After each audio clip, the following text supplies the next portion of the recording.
intro. Ngayon ko lang na-realize, parang ang arte ko pala sa pagkain, parang ngayon na pag-usapan natin to, gago. Ang dami kong arte sa pagkain, gago. Fuck, nakakagago. Ako naman sa pizza baliktad, gusto ko laging may pineapple, pare. Naman, hindi ako hater, hindi rin ako fan. Ano yun, parang pag meron, hindi ko siya tatanggalin. Mga Ako fan, like, I'm a big fan. Ayan na, naka-live na tayo mga pre. What's up mga pre? Pero bago kami mag-intro, itutuloy namin yung kwentuhan namin. Kasi pag di kami nag-open up, feeling ko mga 7:30 pa to. Pero yeah, pinag-uusapan namin kasi yung pagkain. Hot dogs, burgers, pizza, corn dogs, and yung bagong chicken sandwich ng Jollibee. So guys, kung meron na bang nakatry sa inyo, gusto na tayo malaman. Papadeliver nga ako niyan mamaya. Gusto ko nga try. Papadeliver ako siguro mamaya. Kasi nakita sa social media ngayon, raw. Select stores lang yung meron, pare. So, kailangan mo i-check. Kunya, ako nag-order ako sa Grab. So, tumingin muna ako ng mga 4 na ibang branch bago ako nakakita ng store na nag-cater nun, pare. Warning lang, pare. Warning lang. Lalo na sa mga nanonood, gusto mag-order. Meron kaya nandito sa may amin. Medyo probinsya na to. Hello, JM. Ayun, si Pan JM. Kamusta, men? Kung na-try nyo na siya, sinabi malaman kung masarap. Kasi so far, may mga nakita ko sa Facebook ang dami daw hilaw eh. Ang dami hilaw na luto. Siguro dahil bago, hindi pa nila alam kung paano. I mean like, naninibago pa. Diba? So anyway, yun, napag-usapan na namin. Gusto nyo ba na, sa mga viewers natin ngayon, kung ilan man yung viewers natin. May tatlo tayo. Tatlo tayong viewers. Sa 3 viewers natin, gusto nyo ba, Gusto nyo ba yung ketchup mayo sa hotdog? Kasi si Migo, sinasabi niya, ayaw niya. Mustard lang siya. And relish. Oh. Ako rin, same. Mustard relish. Pero nagka-ketchup ako ng konti. Pero siya ayaw niya talaga eh. Si Ivan naman baliktad. Gusto ko, sa hotdog, mayonnaise lang. Okay, yun. Yun ang trip niya. Mayonnaise lang. Solid. And then sa pizza, pineapples, off or on? Para sa inyo? Ako pizza on pineapples is a must. A must. Para siyang egg in an omelette. Kailangan mo ng itlog para makagawa ng omelette. Kung gusto mo masarap na pizza, kailangan may pineapples doon ba? Ako either. Wala naman, okay lang na meron, okay lang na hindi. Sa bagay. Same. I don't think it's bad. I also don't think it's great. Parang okay naman. Kasi feeling ko sa pizza, maraming mga neutral people eh. Ano yung ayaw nyo na lang sa pizza, pare? Yung like the stupidest shit that you've seen in a pizza. I've seen mayonnaise on pizza. Hell no, pare. Why? Gagay sa Domino's, meron yun, pre. Di ba parang mayonnaise yun? Yung dip, yung parang dip nila. Ranch ba? For me, that's okay. Meron siyang, meron siyang moments for me personally. Pero mayonnaise, as in yung mayo lang. Alam mo yung mayo on pizza. Parang, pare, anong ginagawa mo? Ikaw, Wach. Ano yung talagang actually, wala eh. Parang sa pizza, parang lahat neutral ako eh. I mean, there are flavors na great. There are flavors na great. And then there are flavors na parang, I'm okay. Pero wala akong maisip na flavor na masabi, tangin na, ba't nilagay nyo sa pizza yan? Anong katarantaduhan do? Parang wala pa. Wala nagpa-pop sa may. I've tried sisig pizza. In fairness, masarap. Masarap yan. Legit yun, men. Di ba lumabas to dati nung parang earlier years natin, nung high school? Sa pizza hut? Hindi ko alam pero na-try ko to sa Pampanga eh. Nagpampanga ako nung one time, meron silang sisig pizza. Gago, wild. Pero masarap. So, try yun, man. Masarap siya kainin. Feeling ko pag amats ka. Yung tipong dalawang slice lang, tapos 20 kayo mag-aagawan para mas masarap siya. Feeling ko gano'n. Tapos yung anlamig niya na. Feeling ko yun yung masarap dun. Dagdagan yung viewers natin, mukhang makikisali sa conversation natin eh. Sumama kayo bago kayo mag-intro. Hindi pa kami nag-intro guys, so pwede pa kayo makasama. Pinag-uusapan namin yun. Ano yung pizza flavor na masabi yung shit, ayoko talaga. Talagang, any ingredient na hell no kayo. Ako, parang...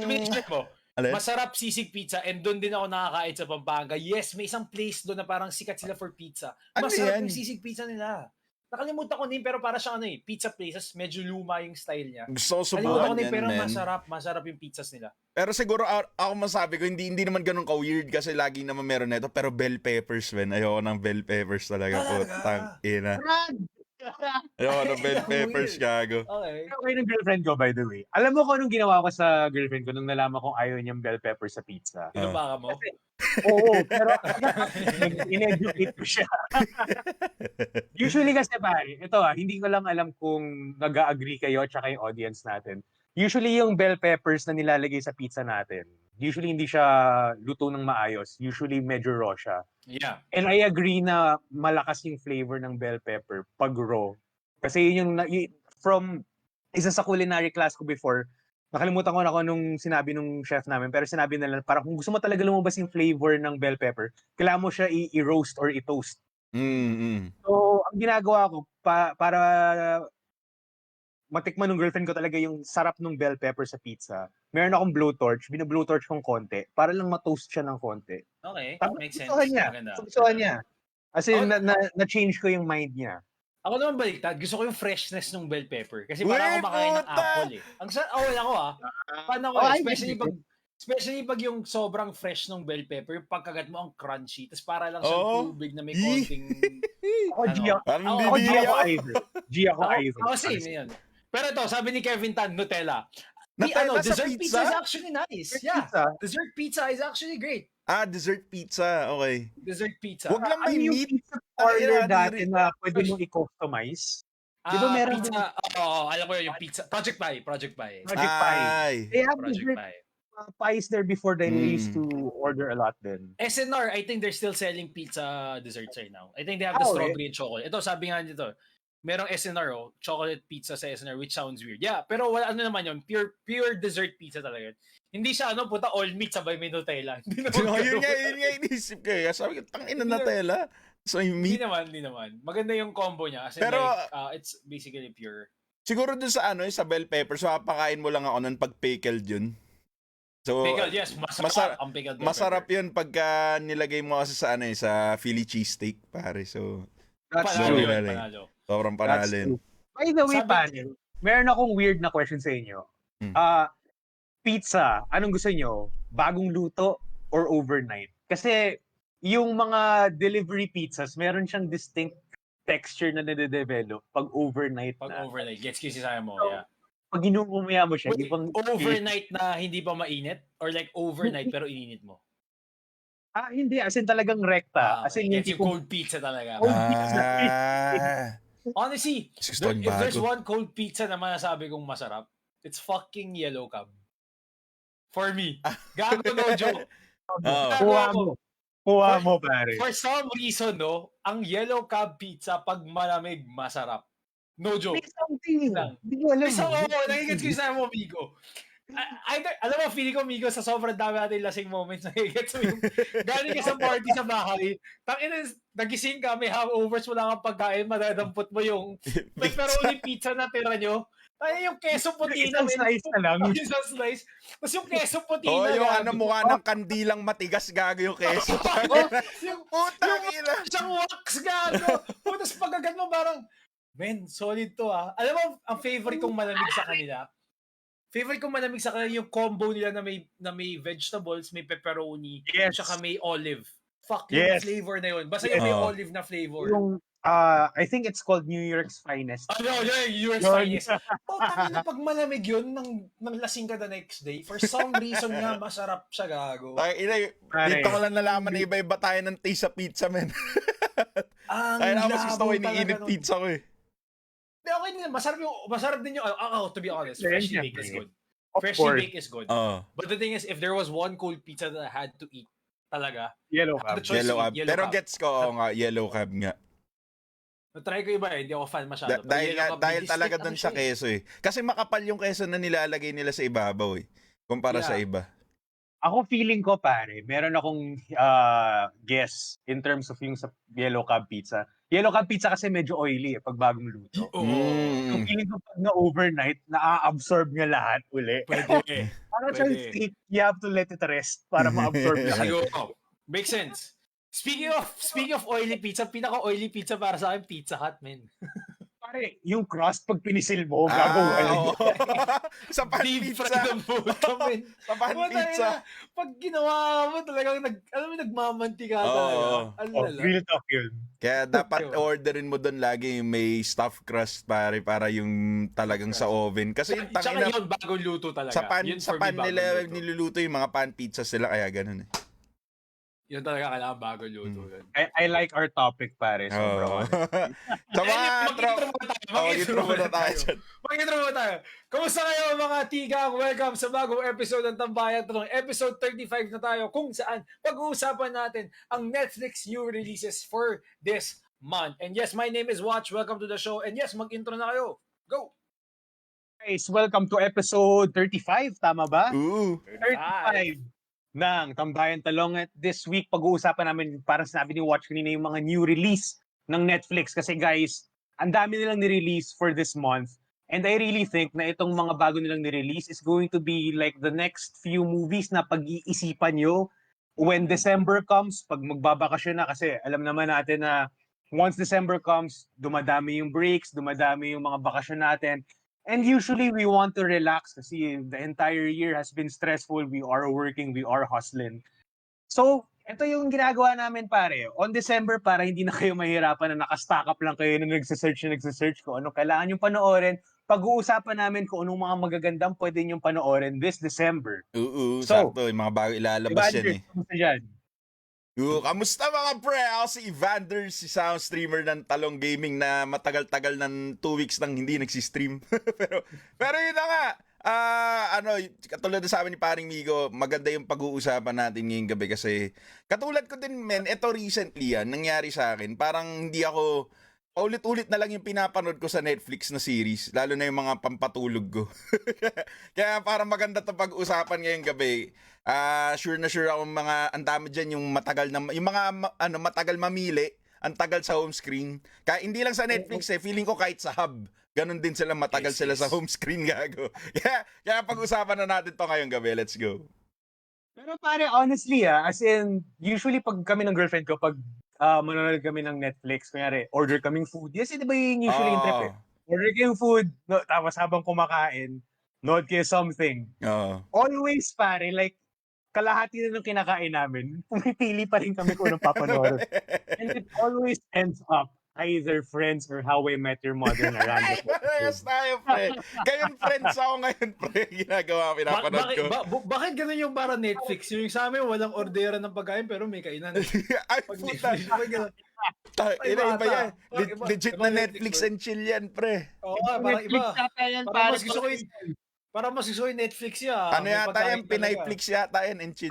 Pinayflix yata yan. Di Netflix, man. Pinayflix pala. Variant. Ito, by the way, may nag-comment si Jerome Paul. They released a lot of classics. Yes. Pare, they really did. Madami. Kaya namin kasi talaga pag-usapan kasi they have a lot of variety din eh. Hindi lang classics, pati yung variety ng genres ng Netflix ng release nila this November, very, very wide. So there's really something to talk about and to touch on each topic, pare. Tama. So, yan. Guys, ito ang aming konting guide lang para at least sa next time na tititigan niyo yung Netflix screen, sana maalala niyo kami at masabi niyo, tangina ito yung nirecommend ng tatlong Ito yung tatlong ungas na to. Ganito sa tatlong ungas na to. Sabi yung tatlong ungas. Ganda daw to yun. Sige, panoorin nga natin to. Tama. So, at least pag pangit yung movie, meron na kayong pwedeng ituro, di ba? Parang yung kasalanan ng tatlong ungas na yun, yung talong sinayang lang yung oras ko. Sinayang oras ko. Maganda na po. Pangit pala. Tapos bad review na. No? But anyway, yun lang. Gagawa na kami ng konting guide since yung November. Madami tayong mga great releases nga. And yeah, hopefully meron kayong mapulot sa aming mga ma-recommend na shows. Nga, sobrang dami. I think almost 100 plus to. Pero siguro i-highlight namin mga around 20 lang. 20-25. Yeah. Nakita namin na parang feeling namin eto magugustuhan ng mga tao. If not, some of them are actually some interest us, di ba? So yun. Hopefully sana magkaroon tayo ng not an episode pero a sub-episode kung saan mga tayo ng movie kasama yung mga fans natin, di ba? And also the review. Malay mo, magkaroon tayo ng Netflix full review. Mga gano'n. Full review din also. Saka, gagawin maganda no, Netflix and chill tayo with our fans. Tapos lahat tayo nakahubad. Pwede. Netflix and chill. Netflix and chill. Tapos habang nanonood sila, gumaganyan-ganyan tayo. So, 2 oras yung movie na gano'n-gano'n tayo. Pwede yun. So anyway, tara, simulan natin with our first batch of movies na feeling natin are quite interesting based dun sa ating mga ilalabas ko sa screen, pre. Let's go. Natin to. Ba may pa-screen pa Aba, tayo. syempre. Yan. Ito. Okay, so ang mga new release so far na ito yung mga major highlights ngayon sa Netflix. First of all is Red Notice. I guess lahat tayo alam Napanood na may to, idea sure! na yan kasi if not napanood may idea na dahil gumawa sila ng marketing campaign with MOA. Diba? Yun na wala daw. Stuff. Oh, Diba? So, yeah. malaki. Second is Netflix film na for me very interesting, Tick Tick Boom. Why Andrew Yes. Garfield is here? Oo nga, I would hindi ko pa nakakita to pero mukhang maganda tong movie na to. Mukha. Saka I agree. ako, honestly, fan ako ni Andrew Garfield. Nagagalingan ako sa kanya in any movies na ginawa. I think he's underrated actually because of Yes, his I work on honestly Spider-Man. Oo. No, but yun to be honest, nagustuhan ko yung Spider-Man niya. No, I mean, I'm parang one of na-typecast the siya. people. For me, parang Oo. na-typecast siya Maganda as yung movie niya Spider-Man. yung nasa war, yung hindi siya bumabaril, ano yun? Orange. So, Sorry. Maganda yun. Maganda yung movie Tsaka niya. ang galing niya doon, men. And Ganda na anyway, acting yun. next is Cowboy Bebop, the live action series. For a lot of anime fans, I think this is a big deal. Kung di ako nagkakamali. Cowboy Bebop. Wala akong idea though. So, although andito si Harold. Harold is here. Si John Cho. Yes, From Harold and Kumar. Diba? Si From Josh, Harold and Kumar. Jason Cho or Josh Cho? John Cho ata, John Cho. So, Close enough. So, yun. Basta So, J. Basta J. And then, we've got Mission Impossible, The Ghost Protocol, and Ito, Rogue Nation. Ben. Ganda sa really ito movie sa to, Sorry, pre. I think the whole Mission Impossible franchise is already in Netflix. Yep, parang Ah. dumagdag lang to lalo doon sa library ng Mission Impossible in Netflix. So, sobrang sarap i-binge ito, which I want to talk about later then. Yes. Speaking of binge, ito ang gusto ko i-binge, the Bourne franchise. Hindi ko pa Oh napapanood. boy. Wala Bro. pa. Isa pa lang Bourne na napapanood movie ko kay Jeremy Renner. Pero hindi Yung hindi ko Legacy. yung Legacy dahil nga wala akong idea. Kasi nag-shooting dito eh. nung college tayo niyan eh. Sabi ko, amigo, nakita ko pa sa nag-shooting dun sa may dun sa may EDSA pre. Nakita ko pa sila dun. Pauwi na ako nun, galing akong school. Gagawin pero ang galing ng cut. Imagine mo sa Navota sila nag-shoot, tapos bigla sila nasa Quiapo.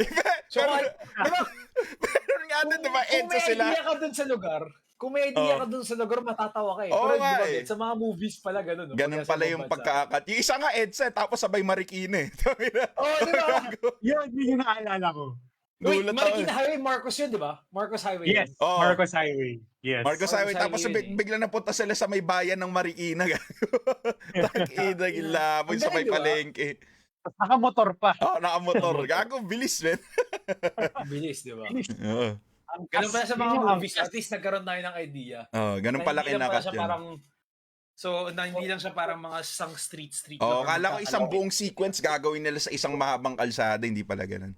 Hindi pala. Ayun na. Imagine So, pare, unang pag-uusapan natin, I guess, yung Red Notice. Red So, Notice, yes. napanood niyo na ba, guys? By the way. Ako, napanood ko na yung Hindi pa. Napanood ko na yung Red Notice, man. Yes, hindi pa.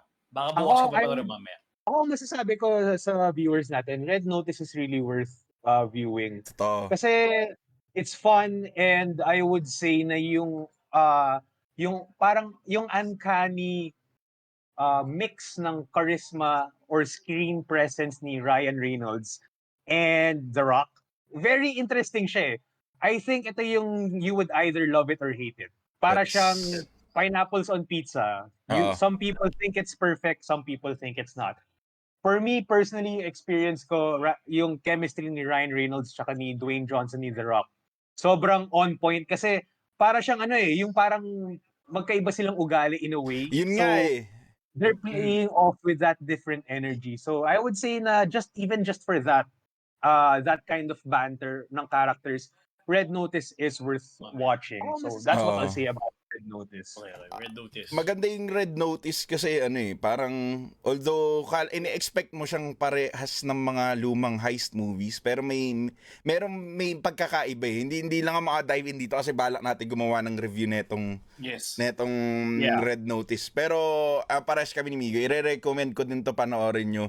In terms of yung chemistry naman ni The Rock tsaka ni Ryan Reynolds, parang iniisip ko parang ewan ko lang, hindi ko alam masabi pero parang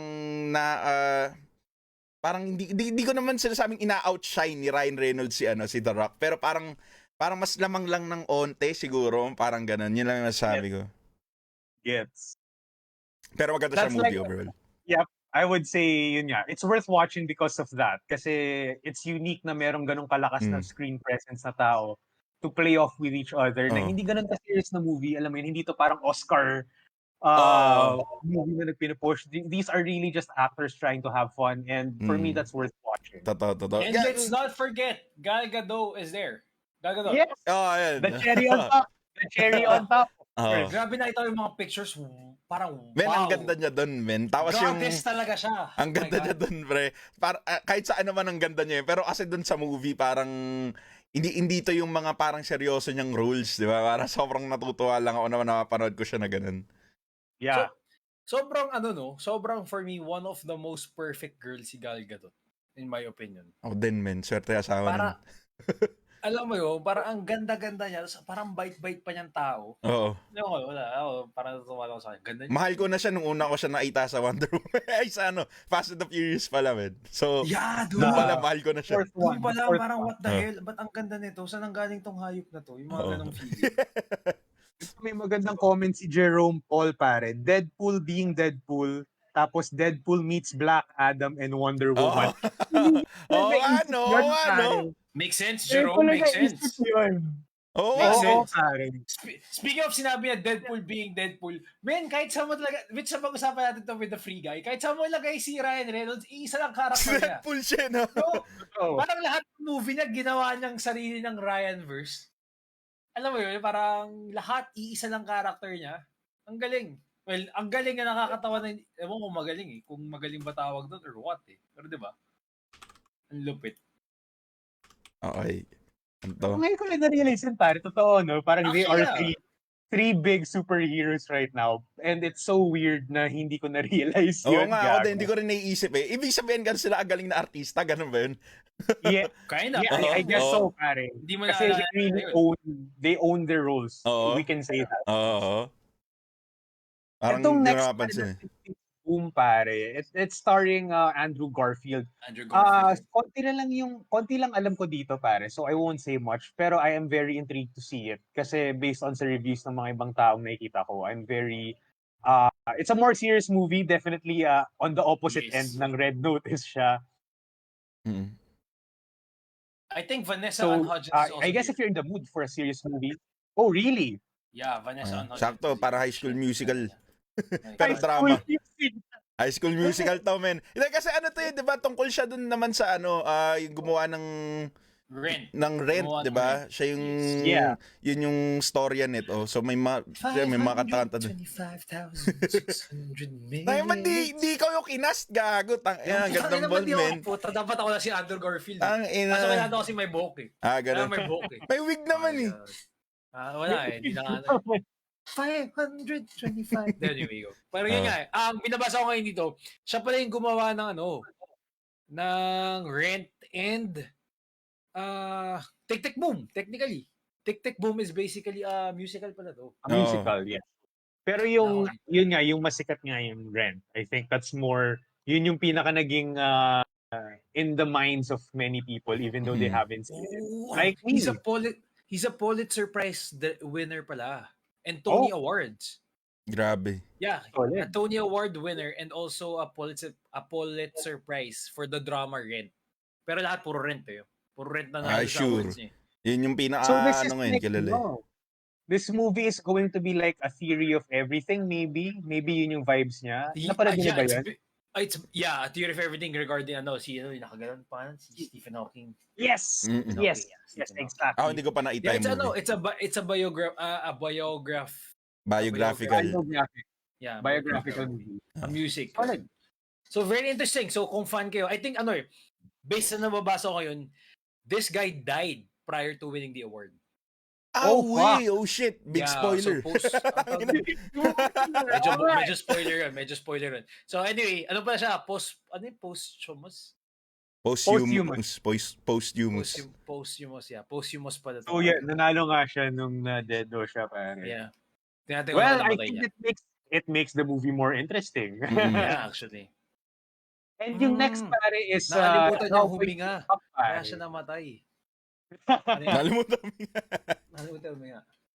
Yeah. Yung next na movie is actually series. Cowboy Bebop. Are you guys fans? I haven't seen a single episode despite No idea. Ako din. No idea. Ako hindi pa ako nakapanood ng ng isang episode ng Cowboy Bebop, yung lumang anime.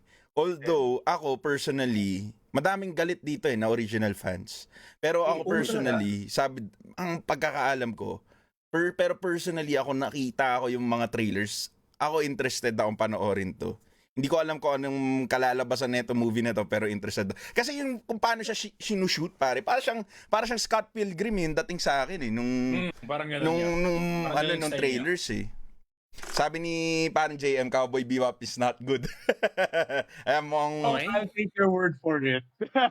Most likely baka nga hindi maganda. Pero kasi wala rin ako idea with Cowboy Bebop Hindi ko siya so this makes it interesting for us three kasi we haven't seen the original source material. So natin, di ba? Maybe we might like it. We don't know, pero we'll know when we see it. Kasi it's definitely in our radar, pare. Kasi it's something new, alam mo yun. And I don't know, pare. For me, how it looks, at least on the trailers, it looks a bit interesting to at least see the first episode. Siguro by episode 3, kung medyo pangit pa rin, papas na ako. Babalik na lang ako sa How I Met Your Mother. Same. So, I guess baka nga ganun mangyari. Sabi ni Kim De La Cruz, she's reviewing Netflix shows. We're actually just running down, not yet reviewing. We're going to do a segment regarding reviewing other shows. But for now, we're just checking out the new releases. Kung ano yung parang interesting sa amin na panoorin ng mga dadating. Dapat pala i-rate natin to, no? So, interesting ba or hindi? Parang mga ganun pa. Sige. Tama. Pakita mo ulit yung list. Sige, teka. Iba ko yung listahan. Titigas ba yung talong natin o hindi? Mga ganun. Red Notice. Red Notice. Tatayo yung talong o hindi? Tatayo. Talong up ako dyan, pare. Tatayo. Sure. Tik-tik boom. Tatayo. What about Cowboy Bebop? Ito medyo lambot. Medyo nasa gitna. Actually, feeling ko kailangan himasin muna para malaman kung tatayo ba. Medyo lambot. Oo. You need to get me in the mood. Hindi kami nakaganyan ngayon for talong. So, yan. Hinihipan. Wina-warm up. Teka lang, bago tayo nandiyan si paring Jay sa niya. Good evening, gents, and shout out kay Papi Evander. Shout out kay paring Jay sa Lucy Stick Gaming. What's up, Jay? Paring Jay? Ayan. Okay, let's go. Gusto ko pag-usapan na franchise na bago. Dalawang bagong Mission Impossible na franchise. Kasi ako, pare, for me, there are only 2 franchises that managed to parang somewhat CPR the franchise. Yung tipong, alam mo yung marami ng movie, tapos parang medyo umaalat na nagtatrend downwards, tapos bigla na lang with one movie, they changed everything. There's only 2 franchises, in my opinion, that managed to do that. 1 is Mission Impossible, and 2 is Fast and the Furious. Personally speaking, Fast and the Furious, after the 5th movie, it was a peak, and then it slowly goes down. Pero for me, ang Mission Impossible is parang the LeBron James of action movie franchises because it keeps on getting better despite their lead, si Tom Cruise, becoming much older. If I'm not mistaken, Tom Cruise is 50 years old now? No, he's running at 60. He's running at 60. He's 60? I think he's late 50. Holy late shit. 50s. Papunta na siya ng 60. Baka nga 60 na siya Si Tom Cruise ang daddy goal for me. As in, like, tangin na gusto ko pag 50 na ako. Yung itsura niya, men. Man, he's 59. Tinan mo, si 60 na siya, gago. That's exactly what I mean, pare. This is why I am a big fan of the franchise ng Mission Impossible kasi after nung Ghost Protocol, which is yan yung lumabas dito, which came out in, I believe, 2000, let me double check. Ghost Protocol came out in 2011. After nung movie na to, pare. Tagal na pala yung hype na yan, no? Oo, pare. For yung Ghost Protocol, I would say, nag-revamp sa series na to nung na-introduce Jeremy Renner sa franchise. Yes. I think na yung time ng 2011 was Jeremy Renner's somewhat supporting year kasi dito rin unang lumabas yung unang Avengers movie which really made Jeremy Renner a familiar face for everyone. Household name na siya. Yes, that's why yung presence niya dito sa Ghost Protocol really helped a lot of people look at the franchise again. And at the same time, pare, yung movie na to in general is really a great movie as a whole. And again, pare, when you're watching the Mission Impossible franchise, what you're really watching for is Tom Cruise doing his own stunts. He's like Yun nga eh. the Jackie Chan of the American people, basically.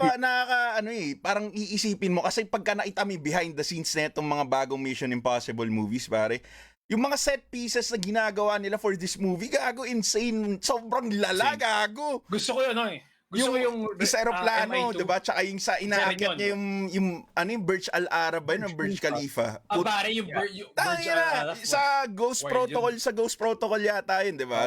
Sa Ghost Protocol. I believe it's in Rogue Nation. Rogue Nation yun siya. No, Ghost Protocol yun. Ghost Protocol. Rogue Nation yung aeroplano. Yeah. Tapos, isipin mo, men, ilang taon na 50 plus na nun si 49. Magfi-50 na siya, men. Tapos, sumasabit siya sa gilid ng building, men. Ako nga, men, 27 years old. Namamatay yung binti ko pag umuupo ako ng matagal. Pag naka-Indian seat, no? Pag naka-Indian seat. Putang ina. Ganun kalupit si Tom Cruise, men. Malupit for me yung sa 2. Yung gumawa sila ng device para dun sa yung knife scene na ibababa, yung ipupush sa mata. Gago, they made a device for it talaga. Na kahit anong push gagawin nila, talagang literal, ang pinagawa ni Tom Cruise dun sa scene na yun, na talaga kung ano yung inch dun sa camera, it was supposed to be that ganun lang. Shit! So that scene, literal, tangina, men, kahit anong gawin ng actor na push doon sa machine na yun, doon lang talaga siya sa limit na yun. So, yung scene na pinakita nila na kakatiting yung diferensya niya. Gago, men, talagang force yun. Kasi ang sabi ni Tom Cruise, ayaw niya magmukhang fake. So, talaga drapak talaga. It did look real. I remember. Parang Dead Space yung datingan, and also, yung first scene, the first movie, yung bigla siya nag-drop. Oh, yeah. They really made sure na yung dulo nun was just that deep. Sobrang sakto lang. Biglang hinatak yung wire, di ba? Tangina, speaking of madami dito, dude, he did the underwater scene. Yes, yung underwater scene. I'm not sure kung saan yan eh. If that's in Rogue Nation. Yes. Dude, he was literally underwater the whole scene. Na matagal, if that was pure 3-4 minutes or 5 minutes, pare, underwater siya for 5 minutes. Nag-military training siya para dun, men. Yeah. That's what I love about this franchise, pare. It's the commitment. It's the commitment of the lead of Tom Cruise. And yun nga unlike the Fast and the Furious franchise na revamp nila, na CPR nila yung franchise nila, parang nag-trend down sila because parang I think they just stopped trying. Whereas dito sa Mission Impossible, they kept pushing the limits despite Tom Cruise being so old. And moving forward, dito sa Rogue Nation, masasabi ko na it's also one of the movies that really pushed Mission Impossible in another level was the introduction. Kasi diba, Ghost Protocol, Jeremy Renner. Nung dumating Rogue Nation, Rebecca Ferguson came in the picture. Naging femme fatale siya noon, pare. And I think dito sa moving to, kung unang nakita siya as an actress. And grabe, as in, yung femme fatale siya talaga, para siyang Eva Green vibe in a sense na yung sobrang sexy, very alam mo yun, very woman-like, but at the same time can really kick your ass. Alam mo yun, and it showed in the movie. That's why I'm a big fan of this franchise in general, because they just keep pushing the limits and they know which kinds of elements to add to keep things interesting moving forward. Sa akin, so parang may dating na siya na parang yung mga in recent years yung mga babae sa James Bond, pare, parang may pagkaganon din siya. Okay, hot take on this one. I mas much more entertaining MI series compared to James Bond. Mas seryoso kasi. Feeling mas entertaining. Mas entertaining for me. In general? Yeah, for me, I find the MI series much more entertaining than the James Bond series. Fair. in terms of entertainment, I'm not saying better. I'm just saying na mas na-entertain ako pag nanonood ako ng MI compared to James Bond. I agree. Actually, pare, kung tatanungin mo ako, in recent memory lang kasi syempre hindi naman ako ganun katanda na naalala ko yung mga lumang James Bond. For me, pare, the only notable James Bond movies that really, alam mo yung parang really left an impact with me is Casino Royale and Skyfall. Yun lang. Yung dalawa lang yun. Casino Royale is good. Maganda Casino Royale. It's great. It's great ang Casino. Actually, I have to agree. Solid Pero actually, in terms of those action franchise, parang nakikita ko siya ganito eh. Parang MI is like, James Bond is basically parang the premier tier. Kumbaga parang ito yung babayaran mo ng premium talaga eh. And then si MI, ito yung para, okay, medyo nasa mid-tier. Pero kung gusto mo ng pang masa, go with Fast and the Furious. Parang ganun yung nakikita ko sa tatlo eh. Alam mo, parang yung tipong masa talaga. Alam mo, parang kumbaga, pag kumain ka lang sandwich, tangin na may 5-star sandwich na makukuha mo sa hotel. Yung may foie gras. That's MI. That's James Bond. And then you're gonna go to this fancy, okay restaurant, I would say, na it's gonna price about 300 plus. Gonna give you like a Wagyu burger. Yan. Yeah. Pero pare, kung gusto mo ng mga late night chows, yung mga tipong puta burger machine, minute burger, alam mo mga angels.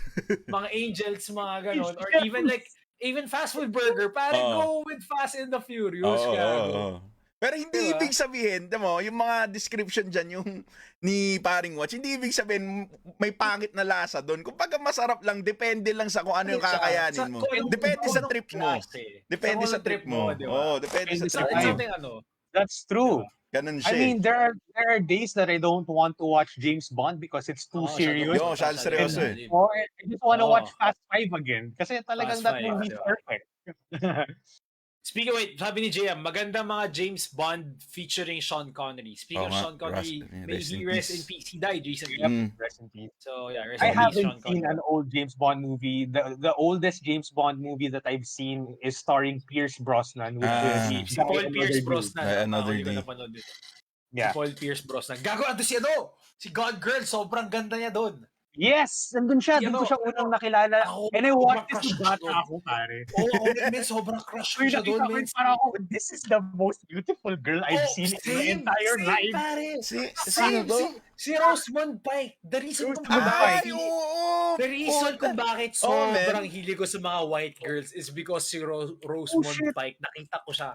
Yun yung origin ng taste mo, pare. Yeah, no joke. As in like, shit.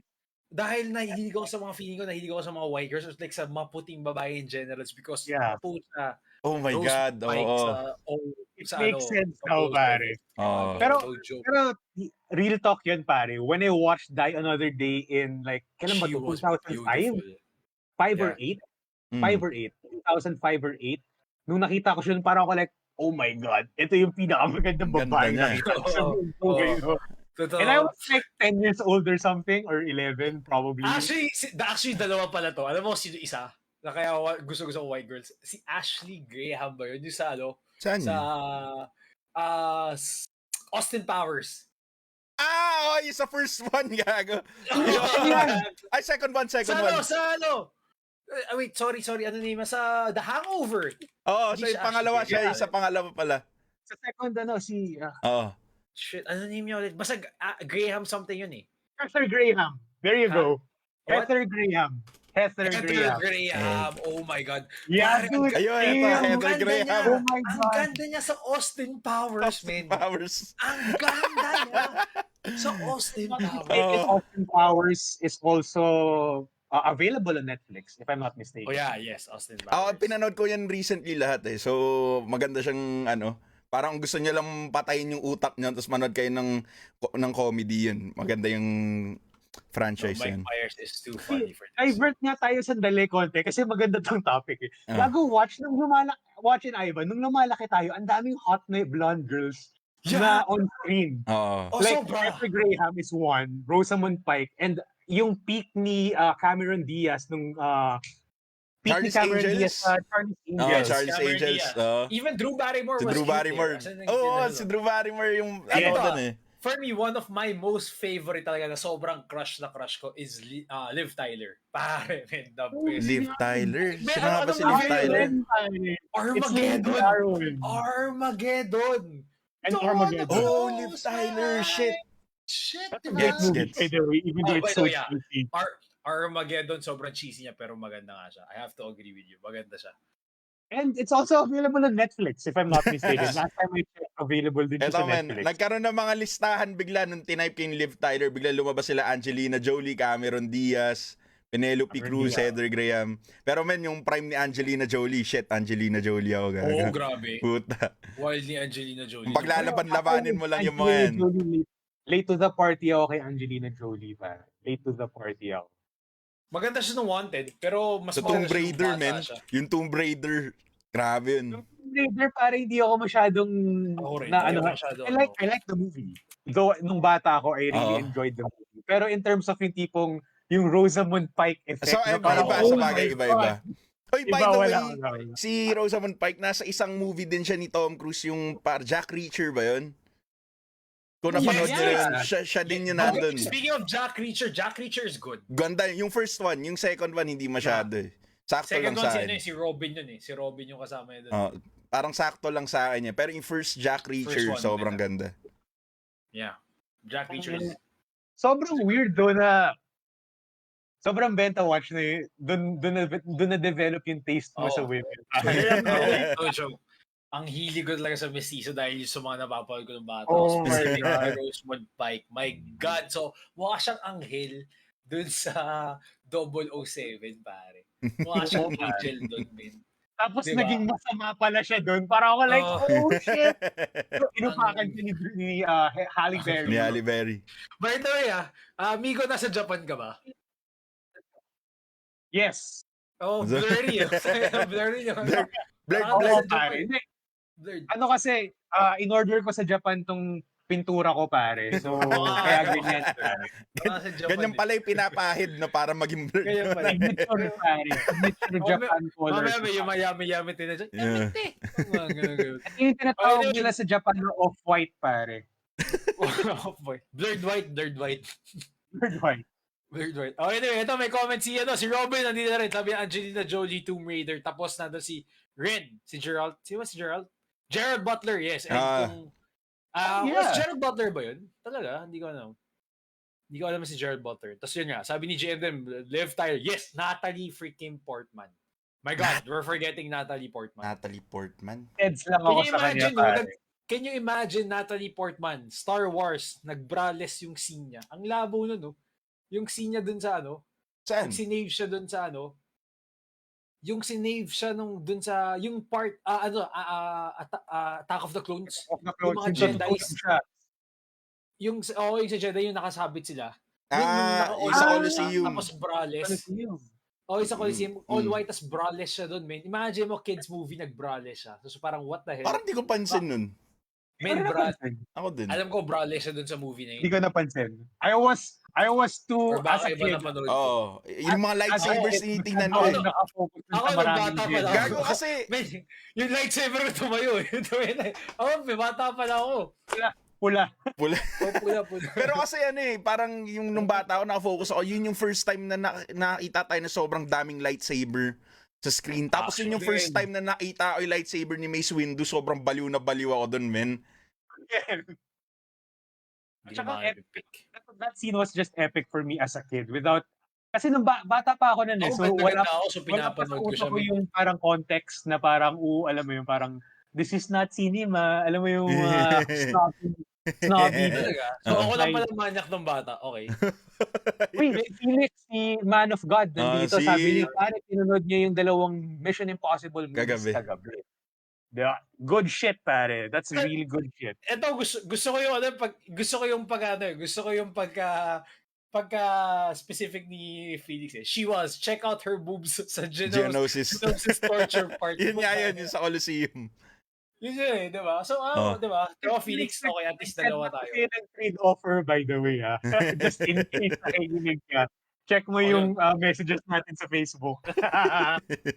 Just in case interested ka. We can talk about it. Anyway, Okay. moving forward. Anyway, moving forward. Okay, let's Sa go to the Bourne Bourne franchise. franchise. Pare. Masyado tayo natawa sa Mission Pare, Impossible eh. Okay. Bourne franchise. Let's go Watch, to di Bourne mo pa franchise. napapanood yung Bourne franchise, di ba? Hindi pa. Yung ano lang, legacy pa lang. Pare, ako ang masasabi ko siguro, probably lower your expectations. Kasi, for me, yung Bourne franchise is like, siya yung parang Lord of the Rings ng ibang fantasy movies. Alam mo yun, parang pag napanood mo na yung mga ibang fantasy movies, tapos papanoorin mo yung Lord of the Rings, i-relate mo yung ibang movies na yun sa Lord of the Rings. Pero in fact, Lord of the Rings is the one that influenced those fantasy movies. So yun yung makikita mo dito sa Bourne franchise in terms of spy action movies. I wouldn't say na it's the same as Mission Impossible. Magkaiba silang flavor, I would say. Pero definitely if you've seen some of Tom Cruise's other spy movies or in general yung mga movies na ni Mark Wahlberg, you might say na parang, oh, itong Bourne franchise, parang yung mga ganong movies pala. Where in fact, the Bourne franchise was really the first franchise that pioneered a lot of these action movie, spy movie tropes. Okay. One of which is yung mga close, yung pag-shoot nila ng action scenes dito, very parang handheld eh. Gets. So parang, you would say na pag pinanood mo yung Bourne trilogy or yung The Bourne Identity, the very first one, sabihin mo na parang, nakikita ko na to sa mga ibang movies. Pero back in the day, it was something new. So at least know that in the back of your mind when you watch this franchise. Pero in terms of story, in terms of story tsaka yung character, I'd say it's still worth a good watch, especially kung hindi mo pa napapanood. Kasi it's definitely one of those movies na sasabihin ko na i-recommend ko sa mga tao na kung hindi nyo pa napapanood yung franchise na to. It's definitely worth watching kasi ako, nung pinanood ko yung Bourne franchise, I was also very late to the party, pare. I think pinanood ko yung original trilogy nung parang mga like 5 or 8 years after na nung last movie. So pinanood ko na medyo matagal. second DVD basically. Pinanood ko lang to dahil nga doon sa Legacy. Pero, shit, alam na panood ko yung sumunod or ano ba yung Ultimatum before ng Legacy? If I'm not mistaken, pero Ultimatum is the last one. Okay. Yes, apat siya. The fourth. Kasama Legacy. Legacy. Last one, Jason Bourne. Di ba tama? Don't count Legacy. Yung Legacy kasi, hindi si Matt Damon yung yung bida. No, pero di ba technically mo yan? Bourne Identity. Bourne Supremacy. Bourne Supremacy. Ultimatum. Ultimatum. Bourne Identity, Supremacy, Ultimatum. Legacy. Hindi, may isa pa, yung Jason Bourne. No. Yeah, Jason Bourne. Pero don't count Legacy, pare. Yung Legacy is like a side story. Okay. Don't count But it. It's 5, technically. Di ba? Yeah. Yun nga yung hindi ko gets eh. Bourne franchise. Pero if you're gonna count Jason Bourne, the character, it's only 4 movies. Okay, gets. So, if I were you guys to watch the fourth one. Pero 5. Yeah. Pero 5. Okay, gets. Oo nga ito. Pero when you watch Identity, Supremacy, Ultimatum, do you have to watch Legacy 2 to get Jason Bourne the last one? No. Wait, you're asking if papanoorin mo muna yung original trilogy to watch Jason Bourne? Yeah. No, I mean like, kailangan mo ba panoorin yung Legacy para bago mo panoorin yung Jason Bourne? Or hindi na? Yung original trilogy kasi is The Bourne Identity, Supremacy, and Ultimatum. Yes, after that, do you have to watch Legacy to watch Jason Bourne? No, not at all. Okay. Kung ako tatanungin mo, don't watch Legacy and don't watch Jason Bourne. Just watch the original 3. Pare. Jason Bourne was not really that good. No. I was so disappointed. Pare. Really. Kasi nung lumabas yung Jason Bourne na movie, I was already a fan of the series. Kasi ilang beses ko na siya pinanood, ilang beses ko na siya na-indulge. At saka, alam mo yun, parang yung mga backstory ng mga H movie, medyo nag-dig up na rin ako online. I was really a fan na by then, noong 2016, nung lumabas yung Jason Bourne. So nung lumabas yung Jason Bourne, especially pala si Paul Greengrass, bumalik siya as the director of Jason Bourne. So I was so excited kasi yung original director ng Bourne trilogy and si what's his name again, Matt Damon is coming back for the series. So I was very excited. So you can just tell na yung excitement ko sobrang na-let down ako nun, pare. So for me, pare, just watch the trilogy. Yes. Kung merong bagong Star Wars fan, pare, sasabihin mo ba papanoorin nila yung bagong tatlong Disney? Hindi, di ba? Hindi, gayo. Don't leave it at that. Hindi. Papanood mo muna yung original talaga tapos yung prequels lang. Exactly. Tapos yung Disney sequels, parang sabihin mo lang na nandyan kung gusto mo panoorin, pero if I were you, just don't watch it. Tapusin mo na dyan. Tapos yung series, panoorin mo na, okay na yun. Yeah. Yun. That's exactly how I feel about the Bourne franchise. Okay. Noted this one. Noted. Okay. So, yeah. Okay, let's move to our next, Forward. Ito. Forward. Lalakihan ko lang. Okay, so we have... Oh, by the way, rate mo natin. Rate natin yun, no? Rate natin yung dalawa. Hindi natin na-rate yung mga huli. Oh, yeah. Yung Mission Impossible, yung both na Mission Impossible, tayong-tayo yun, men. Tayong-tayo yun, maugat. Check it out, guys. Maugat na talong. Binge watch nyo yun. I-binge watch nyo yun this Christmas. Tapos yung Bourne, ako personally, yung hindi ko kaya makapagsalita. Binge watch nyo pero yung 3 movies lang. Okay. So medyo medyo patayo na. One round ka. One round per trilogy. For me, pare, just the 3 movies is enough for me to give it 2 thumbs up, pare. It's that good. Now, let's go to the next page. Ito na. Yan. So, ito ang next natin. G.I. Joe Retaliation and G.I. Joe The Rise of Cobra. Puta, tumayo Cobra nito. Yun na nga eh. Parang pag sinet mo ata yan sa ibang website, iba yung lalabas na video, pare. G.I. Joe, to be honest, hindi ako fan ng movie na to. Pero, I mean, if it's on TV, ay, pamanoorin mo siya. I mean, kung wala kang choice. Yun na, nag-aantay ka sa isang government place, pinapalabas siya para mapanoorin mo. Alam mo yun? Pero hindi siya yung first thing na pipiliin mo. Alam mo yun? Pag nakapila ka sa sa parang lisensya or something like that. LTO, di ba? Sa LTO, nag-aantay ka magbabayad. Tapos pinagantay yung G.I. Joe. G.I. Joe. Panoorin mo siya. G.I. Joe. Tapos makikita mo yung ibang Pinoy, talagang gigil na gigil. Kasi naalala ko nung pinanood ko, sinihan yung first, yung ano ba yung Retaliation ba yung yung una or Retaliation yung una. Parang Retaliation ata yung sorry, Cobra muna. The Rise of Cobra, di ba yung una? Yeah. Parang nabore ako, men. Tapos hindi na ako nag-bother panoorin yung Retaliation. Pero ang sinabi ng mga tao, mas maganda daw yung second movie. Parang mas mas cohesive yung storya. Napanood niyo na ba yung yung dalawa? I have. I've seen it sa Pekang DVD as usual. Pero I would say tama yung assessment nung sinabi mo, pare. Mas maganda nga yung Retaliation than yung Rise of Cobra. Kasi at least for me na hindi ako masyadong fan ng series, disclaimer, yung pagka-flesh out ng characters mas hindi pilit. Yes. At masasabi ko na malaki yung contribution ni The Rock sa movie yun. Yeah, basically, like first 5 minutes na wala na si Channing Tatum technically. Yeah. Tinanggal nila di ba? Yes. Like, I don't know kung ano nangyari. I think that was the studio's decision to erase the Rise of Cobra in the minds of people. Yun yung balita back then. And then they wanted The Rock and I forgot this girl. Pero the girl and The Rock to be the new faces of the franchise. Pero hindi na tuloy eh. Although we did get Snake Eyes recently. Pero it's different na. Si ano na yun? Si Crazy Rich na yun eh. Iba na nga yung yung story eh. Di ba kung paano nagsimula. By the way. Pero honestly, in general, hindi ko maalala G.I. Joe. Alam ko nung bata ako, pinapanood ko to, pero hindi ko na maalala yung whole story niya and anything. Yes. So, I think that's the reason why mabibigyan ko siya ng steady lang na recommendation. Kasi isa lang yung maganda eh. Honestly, I don't recommend it. To be honest. Yep. I mean, like, hindi ako fan. I mean, hindi rin siya parang ako din na-bore ako dito eh.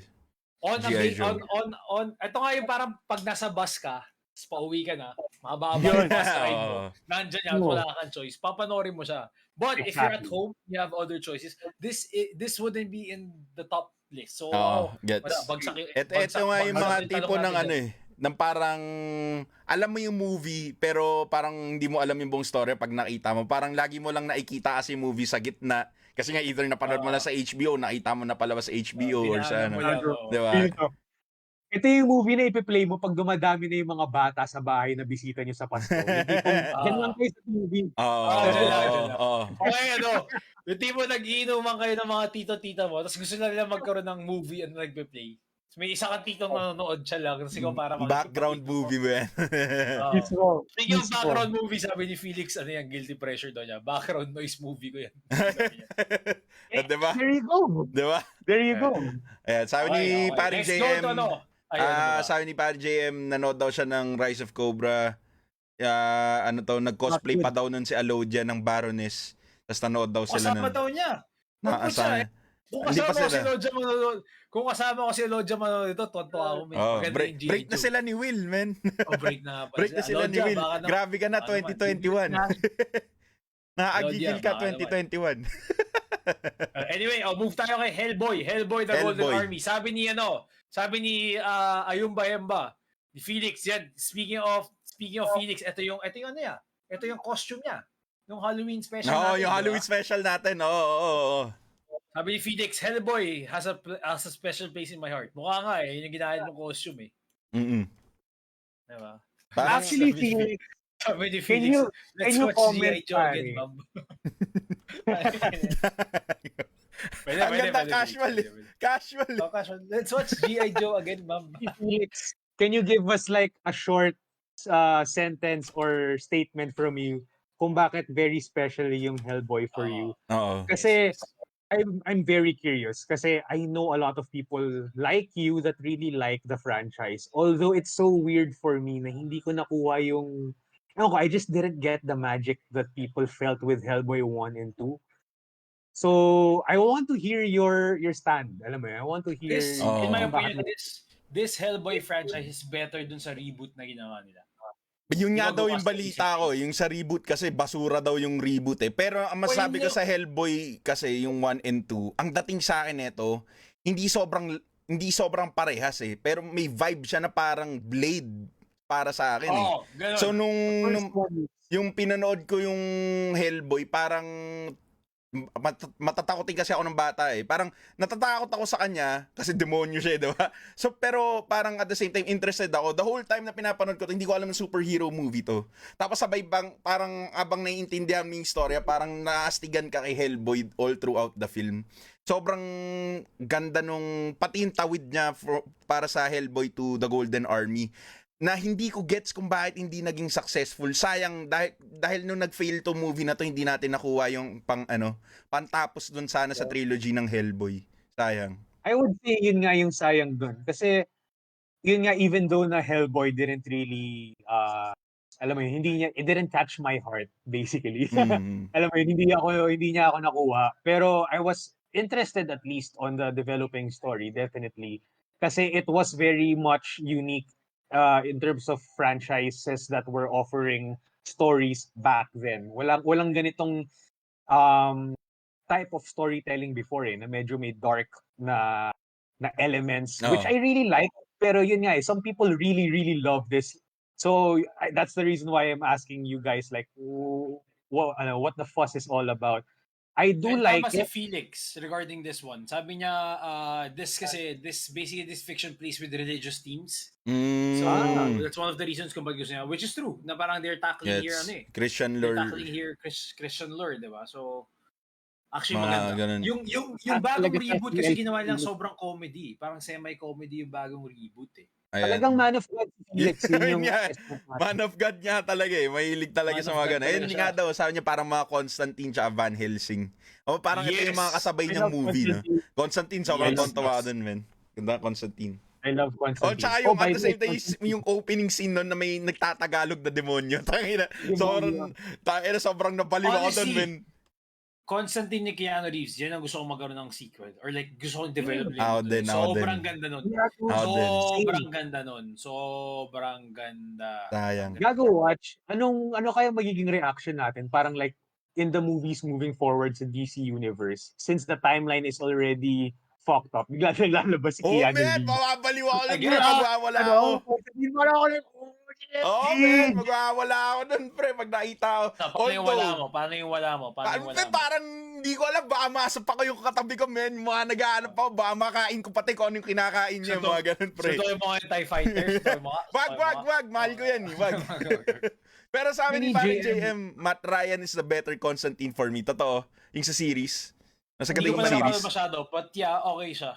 Okay siya actually. Pero hindi ako ganun, hindi ko pa napap-dive in yung Constantine. Can I just say, the movie Constantine before, when it came out in 2008 or 9, sobrang naging impluensya yan sa akin in a bad way kasi I really thought that smoking was so cool. Yeah. Pero yun nga yung yun nga yung by the end of the movie, men, kaya nga, ay, baka ma-spoil. Pero yun nga, di ba, may maalat maalat talaga yung pag-ios niya, So, diba? speaking of Constantine, dude, they had a game for this and maganda yung game. Oh, I remember Constantine game. Maganda yung Constantine. Shit, di ko nalaro ito, men. Gumagamit ka ng shotgun na yung cross, cross shotgun. Yung gold na cross yung shotgun. Gago, maganda yung game nito. No parang joke, death penalty ni Vincent Valentine yun, Stig. Pare, sa nilalaro ko to sa PC before. Sobrang ganda ng game nito. Tapos may mga scenes doon yung parang pupunta ka sa hell. Yung, di ba, may gago, maganda. Maganda yung game nito. I do remember that. Kailangan maita tong game na to. Check mo gameplay sa YouTube. PS2 siya. Sa akin, sa PC ko siya nilaro eh. Sa mga emulator, pwedeng yan. Anto. Ayan, maganda yung game. Sabi ni paring Robin, Enter the Matrix at Path of Neo. Then, solid, sobra. Pa rin yun. Oh, by the way, The Matrix coming out in December. Wow. Yes. Hindi ako excited. Very exciting. Sucks. Well, I wanna see it because I'm a huge medyo fan. skeptical. Sabi ko sa'yo, pupusta ko din, magfe-fail yung movie na yun. Kung pag-uusapan na magfe-fail yung movie na yun. The Michael Porter Jr. of the season, babe. Pwede. Sobrang alat. You wanna see because mataas yung upside. High upside lang, high upside. High upside lang. Parang, magkano ba Okay. movie? 300? 300 para sa high upside? Okay lang. 2 hours lang naman di ba? Ito na, yung sumunod. Maganda yung sinabi ni JM mo. Ano? Ang maganda sa Keanu Reeves Constantine is it worked talaga. Wala pang gumagawa ng ganong team at the time. Superhero anti-movie. And then, si Matt Ryan naman is close to the comics Constantine. And siya na voice actor. Ni Constantine, si Matt Ryan. That's what I know. But yeah, I have to agree. Noong time na yun si Constantine, parang, wow, anong klaseng team to na parang it talks about devils, basically Christianity and stuff. Diba? So, if you're not a fan of comics back then, this was really fresh for you. That was me. Totoo. Same. Ako rin. Ganda. Natakot nga ako sa movie na to nung bata ako . And for that era, ang ganda ng visual effect. Actually. No shit. Yeah, I would say. The story is not bad too, by the way. Not bad. Parang parang may redemption arc parang ganun pa It is. Yung story ni Constantine dun sa first movie na yun kay Keanu Reeves. Although, by the way, gusto ko lang si Matt Ryan, sobrang sakto na ito, amigo, kasi yung pinahuling video game na nalaro mo is Black Flag. Siya siya yung face model tsaka yung voice actor dun sa Assassin dun sa Black Flag. Si Conway? Kenway. Kenway. Yung pangalan niya. Basta yun si Kenway. Edward Kenway. Si Digimon, si Blood Diamonds, nasa Constantine. Ano ba siya? Hindi ko maalala. Oo, siya si fuck. Siya yung nandun? Siya yung may-ari ng club. Okay. JM, dahil spinala mo yung pangalan niya, tatawagin ko siya ngayon si Digimon. Si Digimon. Digimon wants to. Digimon Blood Diamond, gago. Pero na-on siya na. Si Papa Midnight. Ayun, sabi niya, si Papa Midnight. Yes, right. Yes. Wait, doon kumukuha si Constantine ng baril, di ba? Doon siya Doon siya nag-first yung ginawa niya yung papuntang hell. Si Papa Midnight is basically the safe zone between demons and Constantine or angels. Yun yung parang neutral zone, so bawal sila mag-away. Siya ba yung bowling? Yan ba yung sa bowling alley? No. Yun yung yung sa bowling, yung bowling area, yun yung hideout ni Constantine. Nandun si Shia LaBeouf. O yeah, siya yung taxi driver. Siya yung assistant. Assistant. Siya yung assistant, siya yung Kailangan ko gumagawa i-rewatch ng tong movie na to. bala. Tagal ko na hindi napapanood. Maganda. Exactly nga, yung ginawa nilang mundo dito, ang ganda nun eh. The way they built the world, Actually, maganda. tama ka pare. Ang ganda ng world building nila dun, even though na very And also, straightforward. yung Angel, si Tiller, sino yung actress na yun? Si Tilda Swinton. Tilda Swinton. Ano siya as Michael, Angel Michael. Yeah. Ang galing no? Actually, that's really good casting, by the way. Yeah, kasi imagine mo, akala ko lalaki yun dapat supposedly. Exactly. Kasi, di ba pag angel, how would you, di ba nga, parang paano mo i-describe or how would you cast an angel? What does an angel look like? So parang medyo mix ng male and female na hindi ka sure. Exactly. Yun nga yung point doon na parang hindi ka sure parang kung babae ambiguous ito o lalaki. Kasi wala naman technically gender ang angel. Yes. Sabi ni Robin, the twist. Yep. The twist also in Constantine was really nice as well. And honestly. even Satan himself, maganda yung pagkakakas sa kanya doon. Si Lucifer. Lucifer pala, sorry. Lucifer. Yes. Actually, scene stealer yun, pare. Nagulat ako doon yung end, no? Pero wag na natin spoil. Pero gaganda nung scene na yun. Lagi hindi ko makakalimutan. Sabi ni Man of God, I just googled, meron daw sequel yung Constantine. Yes, they're on works, but the problem is hindi pa ata natatapos yung pinaka-script or story. Pero Keanu Reeves already said na gusto niyang bumalik as Constantine. Oh, shit! G. Alam mo kung ano gusto ko kay Keanu Reeves? Parang lahat ng sinabi ng tao, uy, balikan sa ganito para sa G. Parang mag-Neo ka, G. Alam mo yun, wala siyang inaayawan, gago. Yung tropa na pag next mo, san ka? Yung reply lang niya sa'yo, she. Alam mo yun. Tapos, gago, right now, may lumabas dito article na sinasabi niya, he would be honored to be part of the MCU. So alam mo yun, parang, he just really wants to fucking join any franchise. Gusto niya lang gumawa ng movies, man. He is Mr. Fanservice, pare. Sana yung Bill and Ted nga, diba ginawa niya? Ang tanda na nila. Oo, pare. Bill and Ted. Sana sana mapasama siya sa isang Enteng Kabisote movie na yung mga tipo.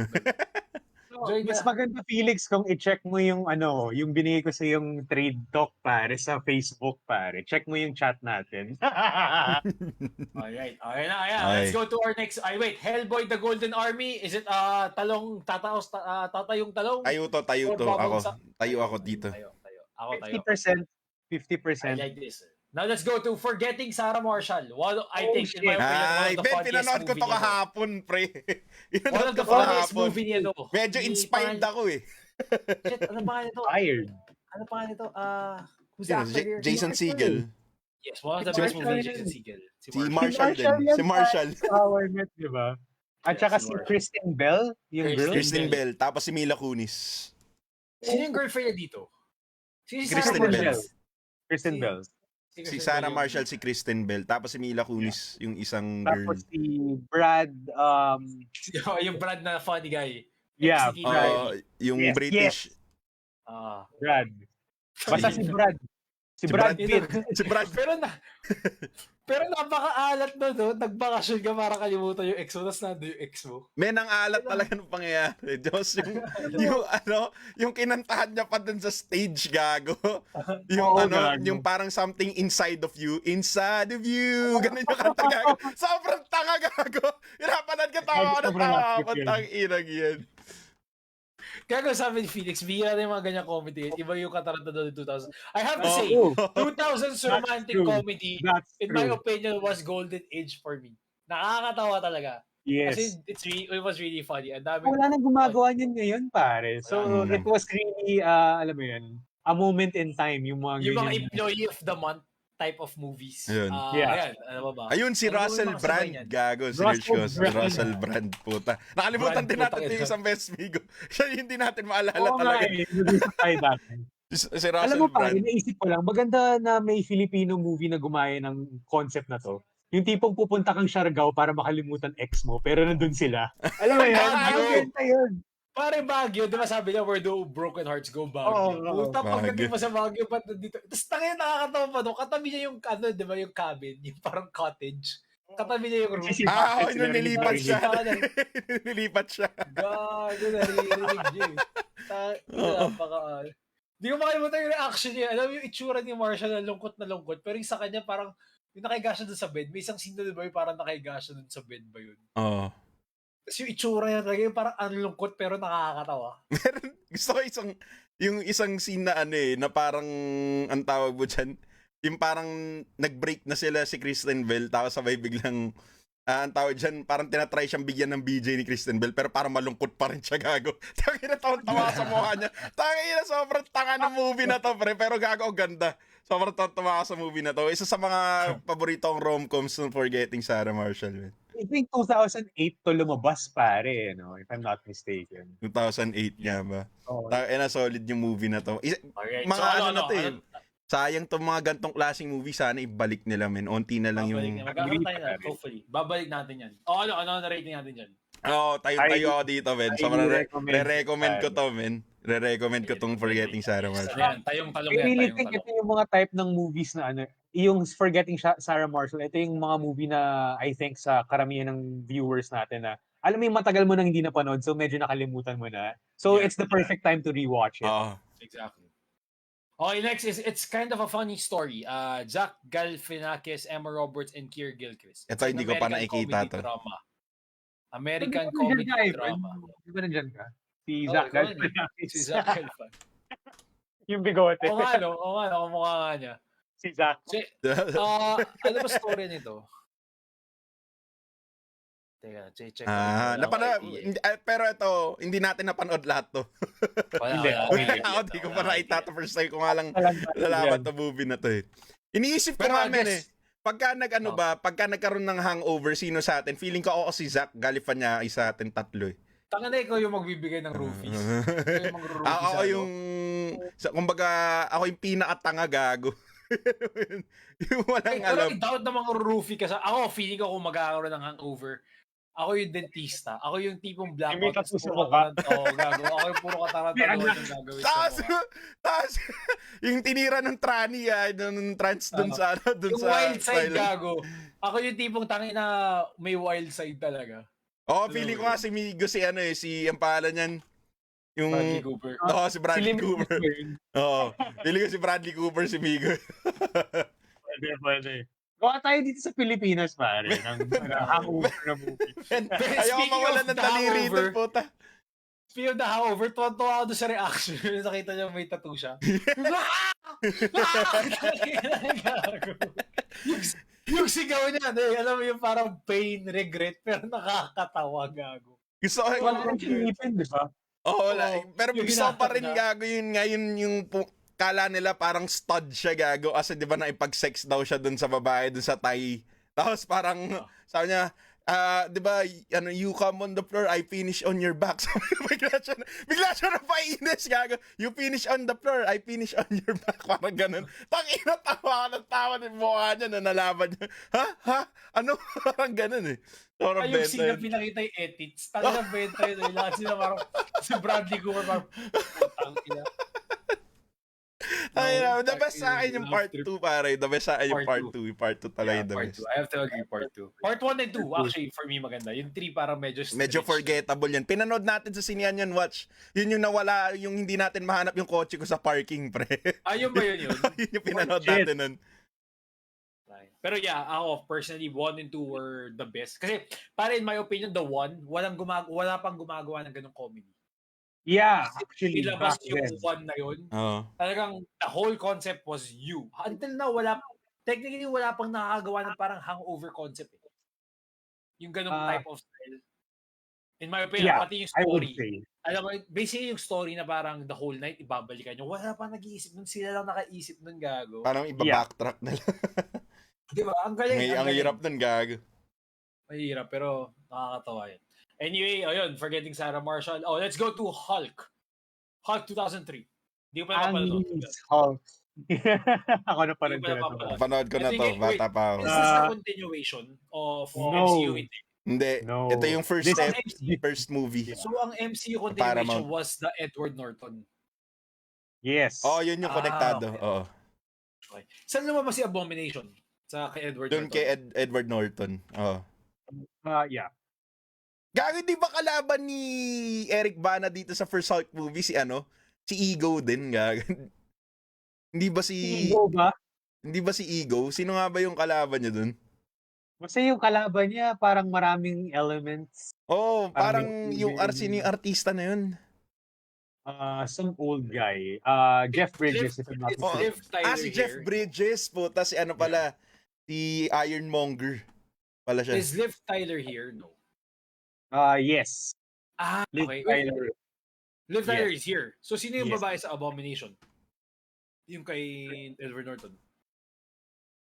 It wasn't Liv Tyler. Jennifer Connelly yata yun. Okay, if this was... 2000, yeah. Jennifer Connelly sa dito sa Hulk na tong 2000. Solve na to, yeah. Kasi si Liv Tyler is part of the MCU eh. Also Jeff Bridges eh. Can I just say though, Jennifer Connelly is my longest crush na Hollywood actress. Si Jennifer And Connelly. ever since ang bata ako hanggang ngayon, sobrang patay na patay ako sa kanya. Check nyo, Jennifer Connelly 90s, early 2000s until today. As in, yung itsura niya yung peg ko, pare. As in, siya yung ko, pare, watch. Si Jennifer Connelly yung Rosamund Pike. yung Rosamund Pike ko, pare. Oo, pare. Real talk, gago. Yan, sabi ni JM, gumanda daw overtime yung Hulk. Kasi napanood ko to, naalala ko. Bata ako, di ba, na mahilig sa superhero movies. Tapos parang kilala mo si Hulk kasi parang, comics, pero wala ka talagang alam kung sino siya. Pero nung bata ako, di ko rin nagustuhan to movie na to, pre. Sobrang na-bore ako.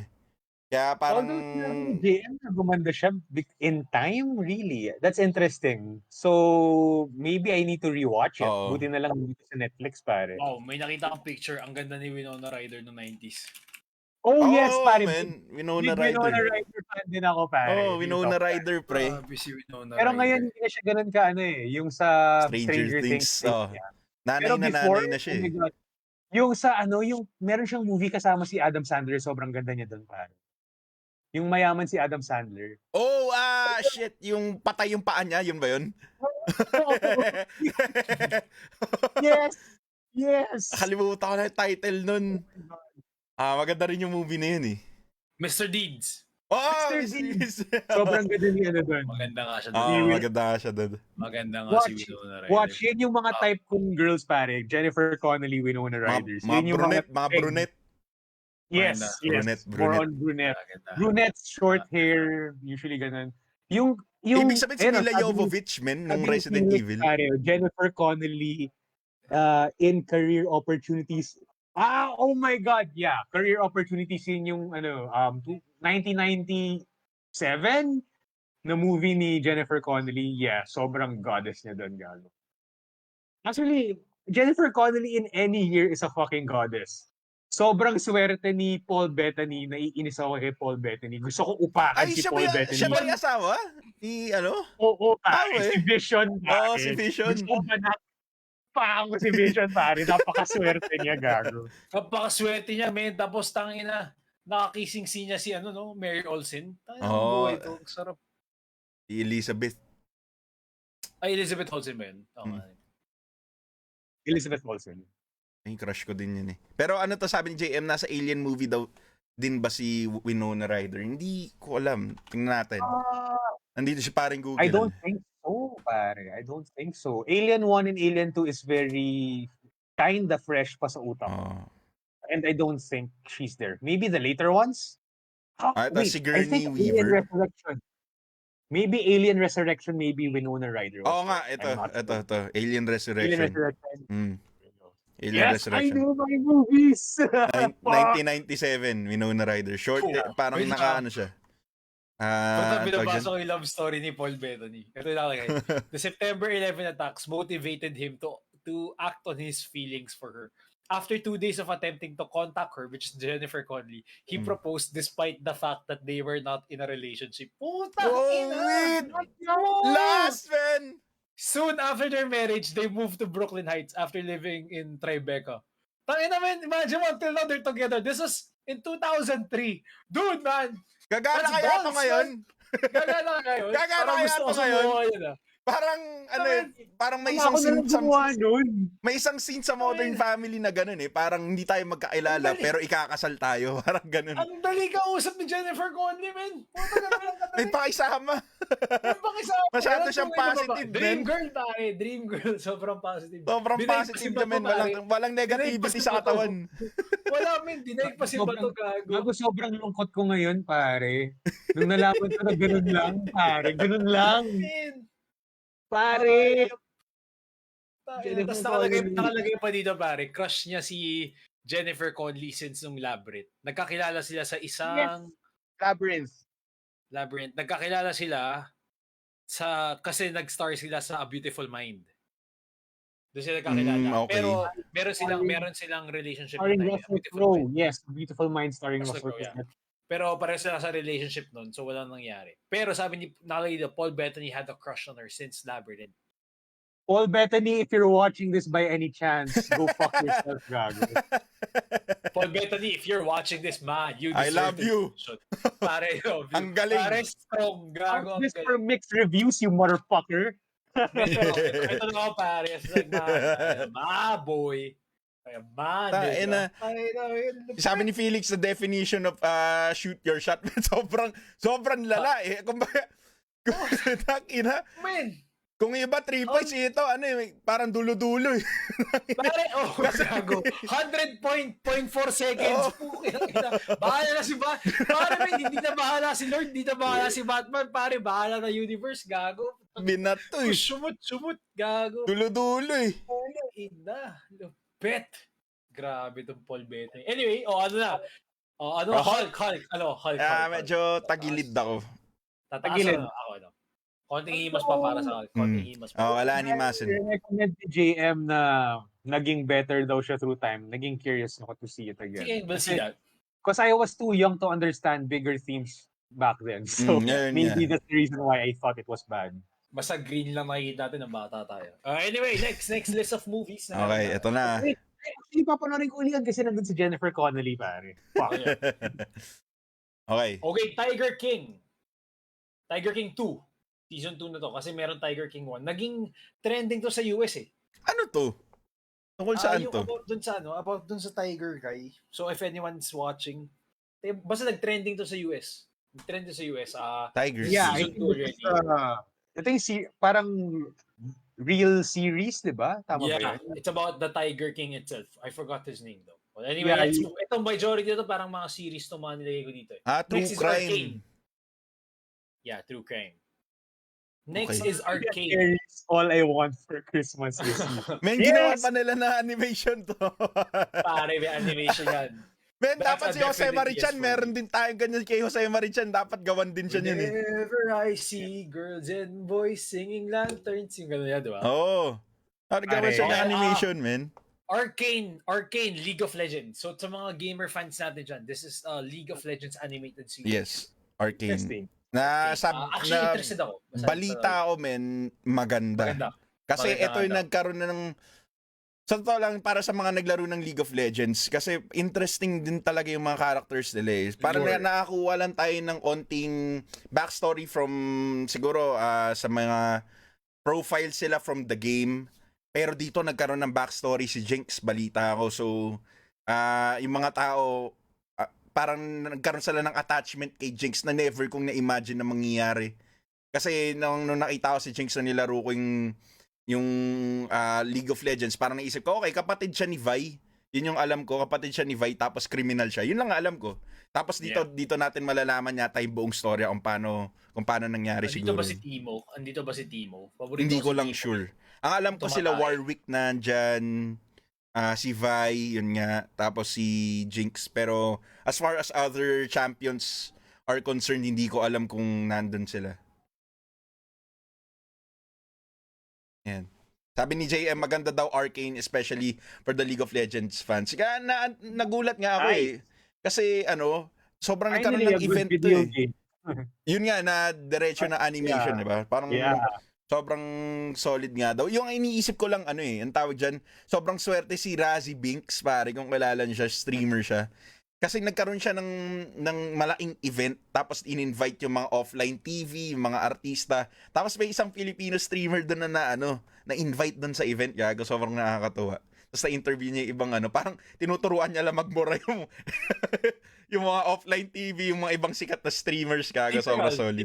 Typical Filipino. Oh, laging putang ina mo laging yun yung tinuturo niya gago. Tsaka mahal kita. Tiger King. Tiger King Tiger King, wala akong pake, hindi ko siya kilala. So, hindi ko siya panoorin. What about Arcane? Ako Arcane parang interested ako panoorin yung Arcane. Tigas ako dyan Mong solid siya movie. Eto, let's talk about this Hellbound. Pare, eto, recently in-overtake niya ang Squid Game. As a South Korean TV series.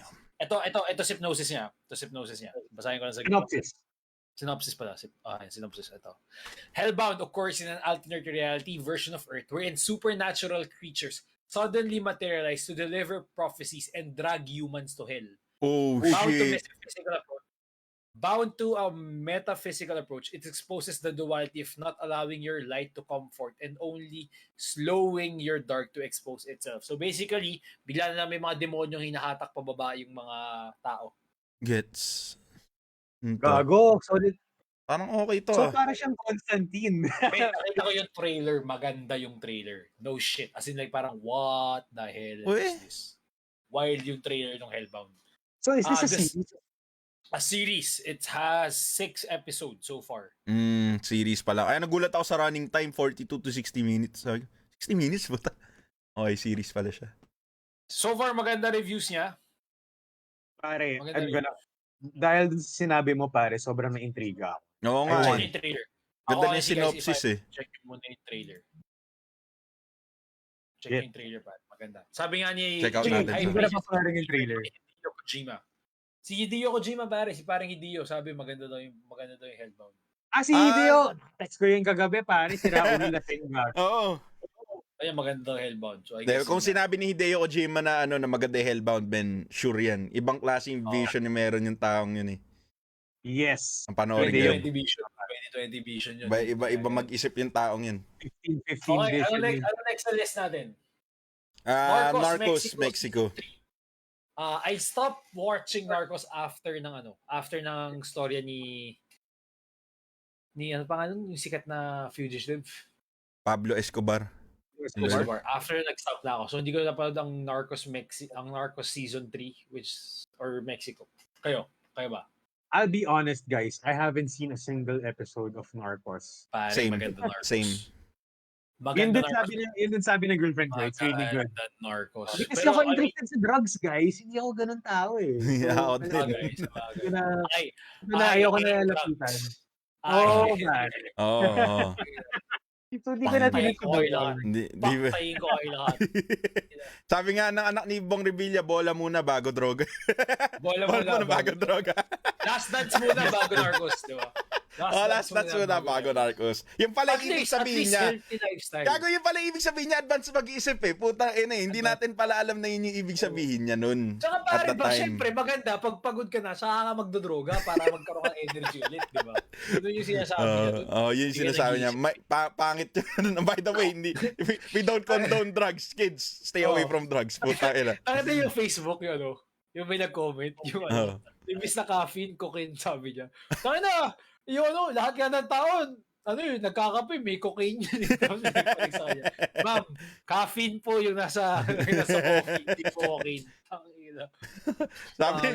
Sabi ni Felix, seryoso ba yung bola mo na bago droga? Hanapin mo yung video. Hanapin mo yung video, man, yung interview niya na yun. Cholo Revilla, pare. Pare. Panoorin mo yung gago. Proud pa siya, no? Oo. Bola mo na bago na. Nasa opening, parang grand opening ng parang sports festival. MPBL. Tangina ka. Tapos pero binago niya naman, nag-ano naman pala siya, gumanon siya sa kanya. Ano yung bola lang? Bola na lang, wag na droga, parang ganon. Something to that effect. Bola lang. Makulit ka. Paghahalatahan ka. Masyado. Hayok ka. Narcos. What can you say about Narcos? Yes or no? Siguro bigyan ko ng tagilid. I would have to watch the first ones first. Pero yeah. Mariah Carey, pare, ano ba sabihin ko, pare? Ano ba dyan? Pare, why not, pare? Tanginan, ginawan nila na storya yung kanta, yun ba to? Yes. Basically, yung bata siya. Putangin na. What? Parang semi basta nung bata siya, parang ganun. Basta si Mariah Carey nagnanarrate na to. This whole movie. Interested ba kayo malaman yung childhood ni Mariah Carey, man? Well, not literally childhood niya. Parang what do you call this? Parang fictional childhood niya. Okay. Parang siyang fictional childhood na para Sophia the First. Mga Sophia the First. Siya, nag-wish kay Santa. Kay Santa, yes. And ito, The Fabulous Filipino Brothers. Man, gusto ko lang banggitin to. Basically, The Fabulous Filipino Brothers, this is directed and starring Dante Basco. Dante Basco.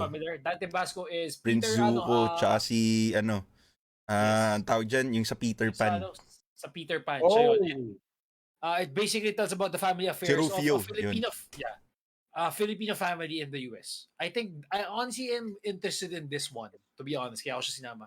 The Fabulous Filipino Brothers kasi parang pinapakita na yung culture ng mga Filipino-Americans. Filipino-Americans nga. Na, by the way, na since parang na-bring up yan, parang, nakakatawa kasi hindi, parang gusto ng mga tao, to pakita ng mga tao. Pero kasi, kung representation ng mga Pilipino lang yung sasabihin, sobrang astig nito, men. Parang mayroon tayong movie about Filipino sa malaking platform, Netflix. Pero kasi wala tong kinalaman para sa Pilipino talaga. So, Filipino-Americans, tama talaga yung, pagka sinabi mong Pilipino lang kulang, dapat Filipino-Americans. Magkaiba Filipino-Americans, magkaiba yung yung kultura tsaka yung dynamic sa pamilya. And the interesting here is the four brothers are actually literally brothers. Brothers, so, nga daw.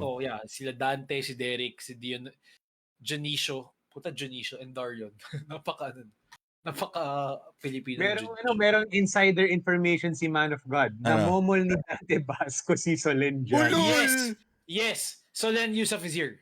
So most likely. Dante Basco. Prince Zuko yan eh. Ang dami natin na pag-usapang mga magagandang babae sa episode na to. Natutuwa ako. Sabi ni Felix, binili daw itong PPV sa Signal for 250 pesos. Lalabas sa Netflix plan. Lumabas kaya siya sa Netflix. And dahil doon, papanoorin namin yan. Mukhang maganda review ni Felix. Mukhang gusto ka niya. So, papanoorin natin yan. So, yan. Ako, tigas ako dyan. Tigas talong ako. Actually, medyo tigas ako dyan. Tayo ako dyan. Recommendation ni Felix, pare, ni Man of God, papanoorin ko. Okay, ang next natin dyan is ito, Master of the Universe, Revelations Part 2. Okay. Si He-Man. Oh my God. Guys, He-Man, I haven't seen a single source material of He-Man. Seryoso kahit nung bata. Nung bata ako, napanood ko si He-Man, pero hindi ko na siya maalala. Yan, mismo. Pareho kami ni Wach. Si He-Man, ako excited ako panoorin to kasi Lalaki ba siya? He-Man. Iba yung She-Man. Ba She-Male yun, She-Male yata yun. Ibang species. She-Male ata yun. Pero He-Man, ang tawag dyan, parang, naalala ko ito nung bata ako kasi gusto ko rin magkaroon nung, kasi mataba na ako dati nung bata pa ako. Tapos alam mo yun, yung costume niya, parang belt. Para siyang yung nakakabit lang na gano'n, na mukha siyang belt na pa-cross. Tapos may logo ni He-Man. Tapos may bahag siya. Tapos gusto akong magkaroon ng ganun kasi para siyang, kasi nabubuli na ako nung bata ako, diba? Kasi si He-Man, parang ang storya niya nung bata ako, parang, hindi ko lang kung same dito sa Masters of the Universe. Pero, parang, ang tawag dyan, parang wimpy siya na kid. Tapos sabay pagka meron siyang sinabi na by the power of Grayskull, parang nagtatransform siya into He-Man. So parang nung bata ako parang gusto ko may ganun. Captain Planet ata yan eh. Hindi, iba yun. By your powers combined yun eh. By your powers combined yung kay Captain Planet. Ito naman by the power of Grayskull yun. Yung parang sinasabi niya. So, yun nga, parang gusto kong maging si He-Man dati kasi parang ako dati, yun nga, lagi ako nabubuli kaya gusto kong maging malay. Sabi ni JM, hindi daw si He-Man yung bida dito. Hindi si He-Man. Okay. Pero yun yung story ni He-Man. Tapos sobrang tontuwa ako sa tiger niya. Kasi yung tiger niya matatakotin din. Tapos sabay biglang nagiging saber-toothed tiger yung tiger niya pagka naging si He-Man siya. From pussy to saber-toothed tiger. Parang ganun. Parang ganun. Na-explain any from this continuation kasi ibahin nila yung story and hindi si He-Man yung bida. Okay. Pero alam ko, ang kung hindi ako nagkakamali, si Skeletor dito si Mark Hamill eh. So, Si Mark Hamill, yes. So parang excited ako makita yung version niya ng Skeletor. Honestly, feeling ko, JM, since wala kaming idea kay He-Man, di ko na siya maalala. Hindi magmamatter yung story for now for me. Pero I guess I'm a bit curious kasi sabi niya visually it's stunning. So parang feeling ko yung magandang panoorin pag medyo medyo amats, alam mo yun. Nung time na lumalabas yung He-Man nung kabataan natin, pinapanood ko Ultraman, pare. Pwede solid din yung Ultraman, pre. Solid talaga Ultraman din. Kevin Conroy was also in the series daw, sabi niya, Jim. Wow. Sakto. Batman tsaka si Joker, pare. Batman and Joker. That's a lot of big names, pare, for the show. Gago ng panahon ata to, iba pa Hymen ata yung pinapanood natin. Hindi bata iba. Masters of the Universe. Master Bates of the Universe ata yung pukin ng ilan. Interesting. Bali. Man at Arms. Okay, ayun. So I guess yan yun. Ano pa ba mga na-miss natin? Ba't na nakita natin? Ito na yung list, no? Ano pa yung mga nakita pa natin dun sa... Snakes on a Plane. Yeah. Okay, isa sa mga iconic movies to niya. Snakes on a motherfucking plane. Yung parang, I'm tired of this motherfucking snakes. Yun, man. Sobrang si Samuel L. Jackson, yung ugali niya nung moment na yun, sobrang mood, pare. Siya yun, siya talaga. Sobrang mood, pare. Ilang beses. Alam mo, feeling ko, yung Snakes in the Plane, nung pinalabas yun, it was supposed to be a serious movie. Pero parang habang nag-show and then nasama na siya sa pop culture, naging comedy na siya di ba? Alam mo yun? Parang ginawa na siyang prank. Ginawa na siyang prank. Pero seryoso laging roles niya nga dati, di ba? Medyo seryoso pa rin naman. Pero gago kasi. Until now naman Until now. It's just that na parang ginagawa ng a certain area of the movie na parang okay lang, itong scene na to medyo gawin mong funny ng konti. Kailangan may comedy. Tama. Pero feeling ko si Sam Jackson parang natutuwa siyang gawin yun. Mukha siyang matapang, pre. Pero feeling ko natutuwa siyang gawin yun, man. Yes. Feeling ko tropa siya, man. Even sa interviews niya, di ba, sa mga talk shows, yung cool yung mga suot niya, para siyang yung cool tito mo na very fun. Di ba? At saka nagulat ako sa age ni Sam Jack. I think he's like 60, magsa-70 na siya. 70 na siya. He's really old. Ang nangyari ata sa kanya, late na siya pumasok sa acting. I think when he got the scope, he was like 30s or 40s na. Parang 40s pumatay. Medyo weird, late no? na siya. He was bata, honestly. I think he was 40. He was borderline 40 during Pulp Fiction already. Yun din yung pagkaalala ko. Alam mo yung nakakatawa dito kasi recently nanood ako ng mga Eddie Murphy movies. Lumabas siya actually sa Coming to America Yes, siya yung mugger. Siya yung mugger. And nagulat ako dun. Those were his first small scenes. And by that time, he was already late 30s na ata siya. Medyo may edad na nga siya nun. Edad na siya. Pero di ba, ang fit pa rin niya for a 70-plus-year-old. Pare, isipin mo. Sobrang siya pa rin si Nick Fury pa rin siya, pare. Looks good, pare. He looks like he's in his 50s. 50s. It's basically 72, pare. He's 72. Mukha lang siya nasa 50s, no? Malakas pa siya Di ba siya ugod-ugod Gago. Sana tumagal pa siya. Morgan Freeman. Morgan Freeman, he's been old all my life. Ayun nga. Parang matagal na. Parang parang si Mel Chanco, men. Parang nung bata ako ever since mukha na siya 60. Diba? Si Mel Chanco. Parang ganun yun. Wrestler ni Morgan Freeman, pre. Nung bata tayo, matanda na. Hanggang ngayon, matanda pa rin. Kasi parang solid, parang sticker, Ito, may comment si JM. Major Grom and Major Grom Plague Doctor. Watch it while nasa Netflix. Awesome Russian movie based on comics din. Actually, nakikita ko. I heard that's good. Yung the Plague Doctor mask. So, yeah. Ako siguro, JM, ang marirecommend ko sa'yo kasi pareho tayong panlasa. Panoorin mo sa Netflix Blade Runner 2049, pare. While it's still there. Papanoorin. Nandun pa ba? Papanoorin ko nga dun. Papanoorin niya. Still there. Kasi, magbibigay ba tayo ng piniling talong natin? Tara, bigyan natin piniling talong. Sobrang dami natin sinabi natin ni-release. baka isa dito meron kayo marirecommend or mga movies na po natin this coming week. So, I guess, Ivan, i-ready mo na yan. Ito na ang ating portion kung saan magbibigay kami ng... Ay, wala pa. Wala tayo sounds. Talong rating yan eh. Anyway, ito na ang portion ng show kung saan magbibigay kami ng movies, series na recommended namin sa inyong panoorin this coming week and this coming weekend. Ito ang piniling talong of the week. So, go ahead. Start. Yeah, baby. Yan na. Sino gusto mag-start? Si Migo, go. Nag-iisip pa ako eh. Well, ako guys, ito ang marirecommend ko sa inyo. I'm pretty sure marami sa inyong nakanood na ng series na to. Pero just in case hindi nyo pa napapanood at hindi nyo pa nasisimulan, I think this is the perfect time for you guys to binge the entire season from 1 to 4 or 1 to 5, if I'm not mistaken. Mm-hmm. Guys, if you haven't seen Black Mirror, do yourself a favor and watch that shit. Yes. Kasi guys, for me, Black Mirror is the modern Twilight Zone. Before Twilight Zone was this very much series that was focused on telling tales about myths and parang cautionary tales about the times doon sa panahon nila before. I think Black Mirror is a good refresh on that kind of take. Pero this one really focuses more on technology. And if you haven't seen Black Mirror before, masasabi ko sa inyo, yung first 2 episodes is probably, alam mo yun, baka hindi nyo magsuhan. Pero give it a chance. Keep watching it. Kasi each episode ng Black Mirror is not connected to one to the other. No spoilers.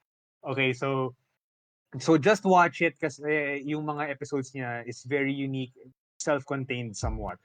At ang masasabi ko sa Black Mirror, guys, if hindi nyo pa napapanood, it's scary how accurate it is, especially now na ang dami na nagbabagong technologies around Metaverse ba to, pre?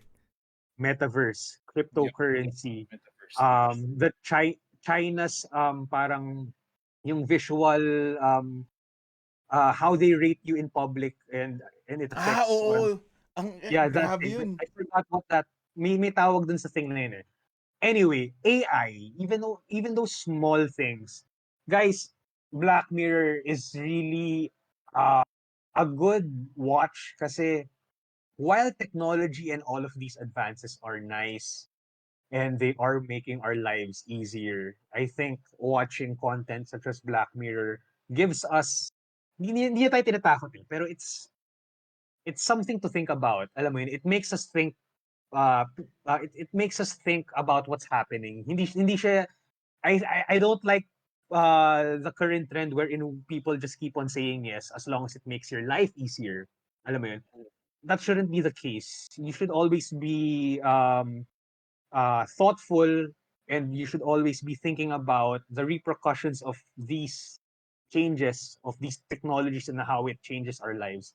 So, again, I'm not trying to scare you guys, pero I really suggest watching Black Mirror because it's about that and it's a mix of stories. Hindi naman to lahat dark, okay? Like, there are episodes here that are also fun. Alam mo yun? But in general, yun yung overarching theme ng show na to. It's about technology and how it may play a big part in our lives. So check it out. Highly recommend it. If you haven't seen Black Mirror, guys, just go fucking watch it this December kasi hindi mahaba yung yung runtime nito tsaka yung seasons nito per episode konti lang din. So si Falcon nandito, di ba? Yeah. Sa Black Mirror. Kasi Morpheus in that one very special episode. So, parang gusto ko makita to. Hindi ko pa siya napapanood eh. Sabi nga ni Felix haven't seen an episode but it seems like Black Mirror is the right kind of woke. Mukha nga.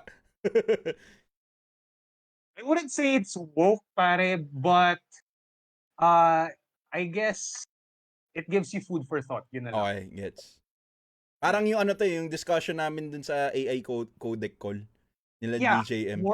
Yes, more or less. Ganun, yes. solid. Actually. Nice. Ako naman, mga pre. Sorry. Yan. Tama yung sinabi ni JM. Yan. Yung social credit system, gago, sobrang scary nun, man. Alam na agad. Parang yun na agad yung tingin sa'yo kung mahina ka nila lang o hindi. Kung nagbabayad ka ba ng utang mo ng tama o hindi. Anyway, Yun na mga tol. Siguro ang bibigay ko naman ngayon para sa piniling talong ko since pinag-usapan natin ng mga ilang beses si The Rock kanina, nakasama dyan yung Red Notice, yung G.I. Joe, di ba? Saka yung Fast and the Furious na daanan natin kanina. Siguro bibigay ko ngayon, as in napag-usapan din namin to ni Migo nung isang beses, yung Central Intelligence, men. Kasi nandito to sa sa listahan na nahuli binigay ni Migo. Isa to sa mga nakakatawang movies na napanood ko. Kung parang ito yung first time na nagtambalan si Kevin Hart tsaka si The Rock, man. So, sobrang hindi ko pwedeng makalimutan tong movie na to kasi hindi ko ina-expect yung team up na yun na pwede mag-work. Tapos, 'di ba? Parang ang tingin ko ay The Rock kasi parang sobrang seryoso niya na action star. Tapos parang sumabak siya sa comedy role. Feeling ko ito yung nag-start sa kanya mag-push mag-take na maraming comedy roles no? Yung sunod-sunod. Yung Central Intelligence. Ano pa bang bago nito? Tooth Fairy before that. Tooth Fairy. Yung mga pambata na Pambata kasi yun. yung mga pambata. Gets. Tama ka. So, in more like comedy, adult, ito definitely. Ito, yung Central Intelligence. So, yun na yung sumunod na yung mga Welcome to the Jungle, yung mga Jumanji, di ba? Pero, yun na nga, kaya ako nire-recommend tong movie na to. Alam mo, masaya lang siya panoorin, men. Hindi sobrang, yung parang matatawa ka na parang mahuhulog ka na sa upuan mo. Hindi siya yung parang 22 Jump Street na sabi ko. Pero yung kalokohan na meron si The Rock tsaka si Kevin Hart dito, sobrang may enjoy ng mga tao na gusto lang magpalipas ng oras. So, siguro Central Intelligence yung ibibigay ko. Isa sa mga gusto kong comedy movies. Alright, good. Now my turn. The Discovery Netflix. I don't think madaming tao nakakalam ito. It's a Jason Segel movie. It talks about death and talks about afterlife. Basically, the whole concept of this movie is may isang guy na naka-discover on how to tap into, what do you call this? The afterlife. So, anong nangyari nung a scientist who's proof of afterlife, basically nagkaroon siya ng proof na may afterlife. So what happened was in that universe nagkaroon ng sobrang daming suicides because they were thinking na the afterlife was better. So Grabe. the whole story of this one is basically parang existential crisis siya. Anong title uli? The Discovery. And to take na si Jason Segel. To be honest, in-expect ko siya na comedy movie. I mean, like, normally, Jason Segel is comedy, pero this is actually not a comedy movie, but more of a very drama movie. So, it's a very existential type of movie na parang mapapaisip ka. I watched this 3 years ago, and nagandaan ako sa kanya. Rooney Mara is also here, and Robert Redford. So, ang ganda ng concept. I think this is one of the underrated movies here in Netflix, and also the other one is The Platform, which I will talk next time. Dude, I want to see this. Fuck, thank you for pare. I'm interested in this shit. I'm saving it right now on my phone, pare. Yes, The Discovery, guys, do check it out. It's also a Netflix movie. God. I'm watching it right now. Yung parang preview. Holy shit, pare. Sobrang dark ba? Interesting. Hindi naman siya dark. It's just that na ang ganda ng concept niya regarding afterlife. Yeah, ang ganda ng premise, pare. It's a very good concept regarding afterlife. Yeah. As in, like, parang naging sakit ang pag-suicide. Yeah. Kasi naging sakit siya. Kasi ginawa ng mga tao, since nagkaroon ng discovery na there is an afterlife, parang sila, oh fuck, meron pala. So I'll just kill myself and go to the next easy way out. It's a good Yeah. thought. Parang gandang thought experiment yung mundong to, pare. Ganda. Kaya ako sa kanya a few years ago, nung na-research ko siya, tawag dito, na-curious ako sa regarding it. And maganda yung concept niya, to be honest. Maganda yung concept niya. And Jason Segel, pare, and in a serious role, very interested ako. Kasi I think ngayon ko lang siya makikita in this kind of role. In terms of that, medyo hindi ako ganun kasold sa kanya. But I think he did a great job. I wouldn't say na parang, oh shit, this is like Academy Award. Parang Uncut Gems ni Adam Sandler, hindi siya ganun. Yeah. Pero no, I think he's better than the Uncut Gems of Adam Sandler. Medyo na-awkward ako with Adam Sandler. Performance, okay. So this is not his Jim Carrey role na kaya maging serious. Kasi parang feeling ko yung mga sad emotions or mukha niya dun sa Forgetting Sarah Marshall Legend eh. So parang, alam mo yun, so parang, But you just kind of feel it now kasi medyo mas sad yung tunog. Pero siguro ibahin mo siguro yung sound. Tapos may imagine mo yung binibijay siya ni Kristen Bell. Parang ganun eh. Yung Hawaii Melody. Kasi yan talaga pare yung color grade niya medyo madilim talaga. Alam mo yun, it's a very drama movie. Pero feeling ko pag nilagyan mo lang medyo lighter movie, magtataka, tangin na bakit ganito yung tsura nito? That's just my opinion. Yes. Well, anyway, yun. So that is our piniling talong of the week. Guys, let us know kung anong tingin nyo sa aming mga recommendations pag napanood nyo. And yes, we will post a picture of this one. By the way, nakalimutan ko gawin yung piniling talong natin last time. Ipa-follow up ko lang. Ano nga ba pinili ko last week? Hindi ko na maalala eh. Anyway, that's it for us here on Tambayang episode 35. Go, guys, outro na kayo. Guys, thank you for tuning in sa episode 35 namin dito sa Netflix. New release recommendation. Sana na-enjoy nyo. Kung meron kayong mga ibang movies din na hindi nakasama sa list dito na gusto nyo, malaman namin, comment nyo lang, let us know kasi gusto rin namin malaman yung mga bagong movies at as well yung mga hidden secrets nyo na movie dyan na nakatago sa Netflix. Kasi as we all know, Netflix is a library of many movies and sometimes natatabunan yung mga good movies, yung mga hidden gems. So we are very interested to know what is your hidden gem. Let us know, comment below, guys. Again, this is Flick Friends. If you want to see my content, go to Flick Friends here on Facebook. Doon ako gumagawa ng movie and series reviews at the same time. Gumagawa rin ako ng mga kalokohang memes doon. So kung trip niyo yung mga ganung bagay, check me out there. At the same time, if you're interested in some fitness content, check me out at Fit Friends here on Facebook and Fit Friends also on YouTube.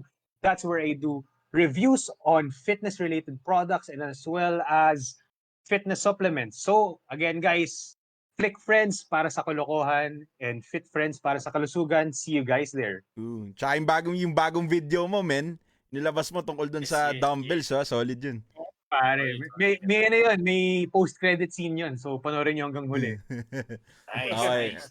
Ito, mga tol. Ako naman si Evander, si sound streamer ng Talong Gaming. Maraming salamat sa pagpapanood. Sa pagsama sa amin sa episode 35 ng Tambayang Talong. Kung gusto nyo naman ako manap nyo ako sa page ko na I'm Evanders, fb.gg/I'm Evanders. Nag-stream ako ng mga single player focus games. May mga ilang weeks na ako nawawala. Pero kasi may niluluto ako, may nakausap ako kanina ibang klasin, man. May nakausap ako kanina na feeling ko magdadagdag ng panibagong buhay dun sa sa Evanders eh. So, makakita kayo ng iba't ibang games sa mga susunod na linggo, mga pre. So, exciting tong mga susunod na linggo. And also, in terms of music, alam ko madami nagtanong sa akin recently nung kung alam ko i-release yung music. Abangan nyo na lang mga tol. Parating na. Pero kasi may isa akong tinatrabaho ngayon pinarinig ko ay paring Wach na nung isang araw. So, baka yun yung mauna. Bago yung merienda. So, watch out. Alright, and for me naman, Wach, you can follow me here the Wach Facebook page at KG Kawachi on Instagram and my other page, Gio Kawachi. And also guys, later, magla-live ako ngayon sa IG for Triber Time. Basically, this IG Live is sponsored by Triber Philippines. So guys, pag-usapan natin kung anong Triber Philippines ngayon sa IG Live. So after ito, lilipat na ako sa IG. And makakasama ko rin si Ivan doon. Mag-uusap kami regarding movies pa din. Siyempre, dahil Tuesday to, ang buong team na to is movies. And on Friday naman, makakasama ko si Migo D para sa NBA Fantasy Talk in Triber Time. So guys, do check us out sa akin Instagram. It's at KG Kawachi every 9 p.m. till November 30. Meron akong Triber Time sponsored by Triber. And yes guys, join me there kasi magbibigay ako ng giveaways on November 30 at the end of my 9 days of Geonatic stream. So I'll see you guys. Bigatin! Anyway, thank you so much. Bigatin, lupit eh. Anyway guys, thank you so much sa lahat ng taong sumama sa amin. Si Felix, si JM, si Robin. Mga lagi natin kasama. Mga tropa, mga official tigang yan eh. Certified tigang. Certified tigang. Sobrang yan. Sino po ba? Si JM, si mga kanina natin nakasama. May bago tayo kanina eh. Si Kim, Jerome, thank you so much for dropping by and nakitambay sa amin yung tambayan. Hopefully next week makasama namin kayo ulit sa aming episode. Okay, so guys, that has been our episode 35. Thank you so much for joining us. Stay safe, have a great week, and we'll see you again next Tuesday. Bye guys, peace. Bye mga pre. Bye.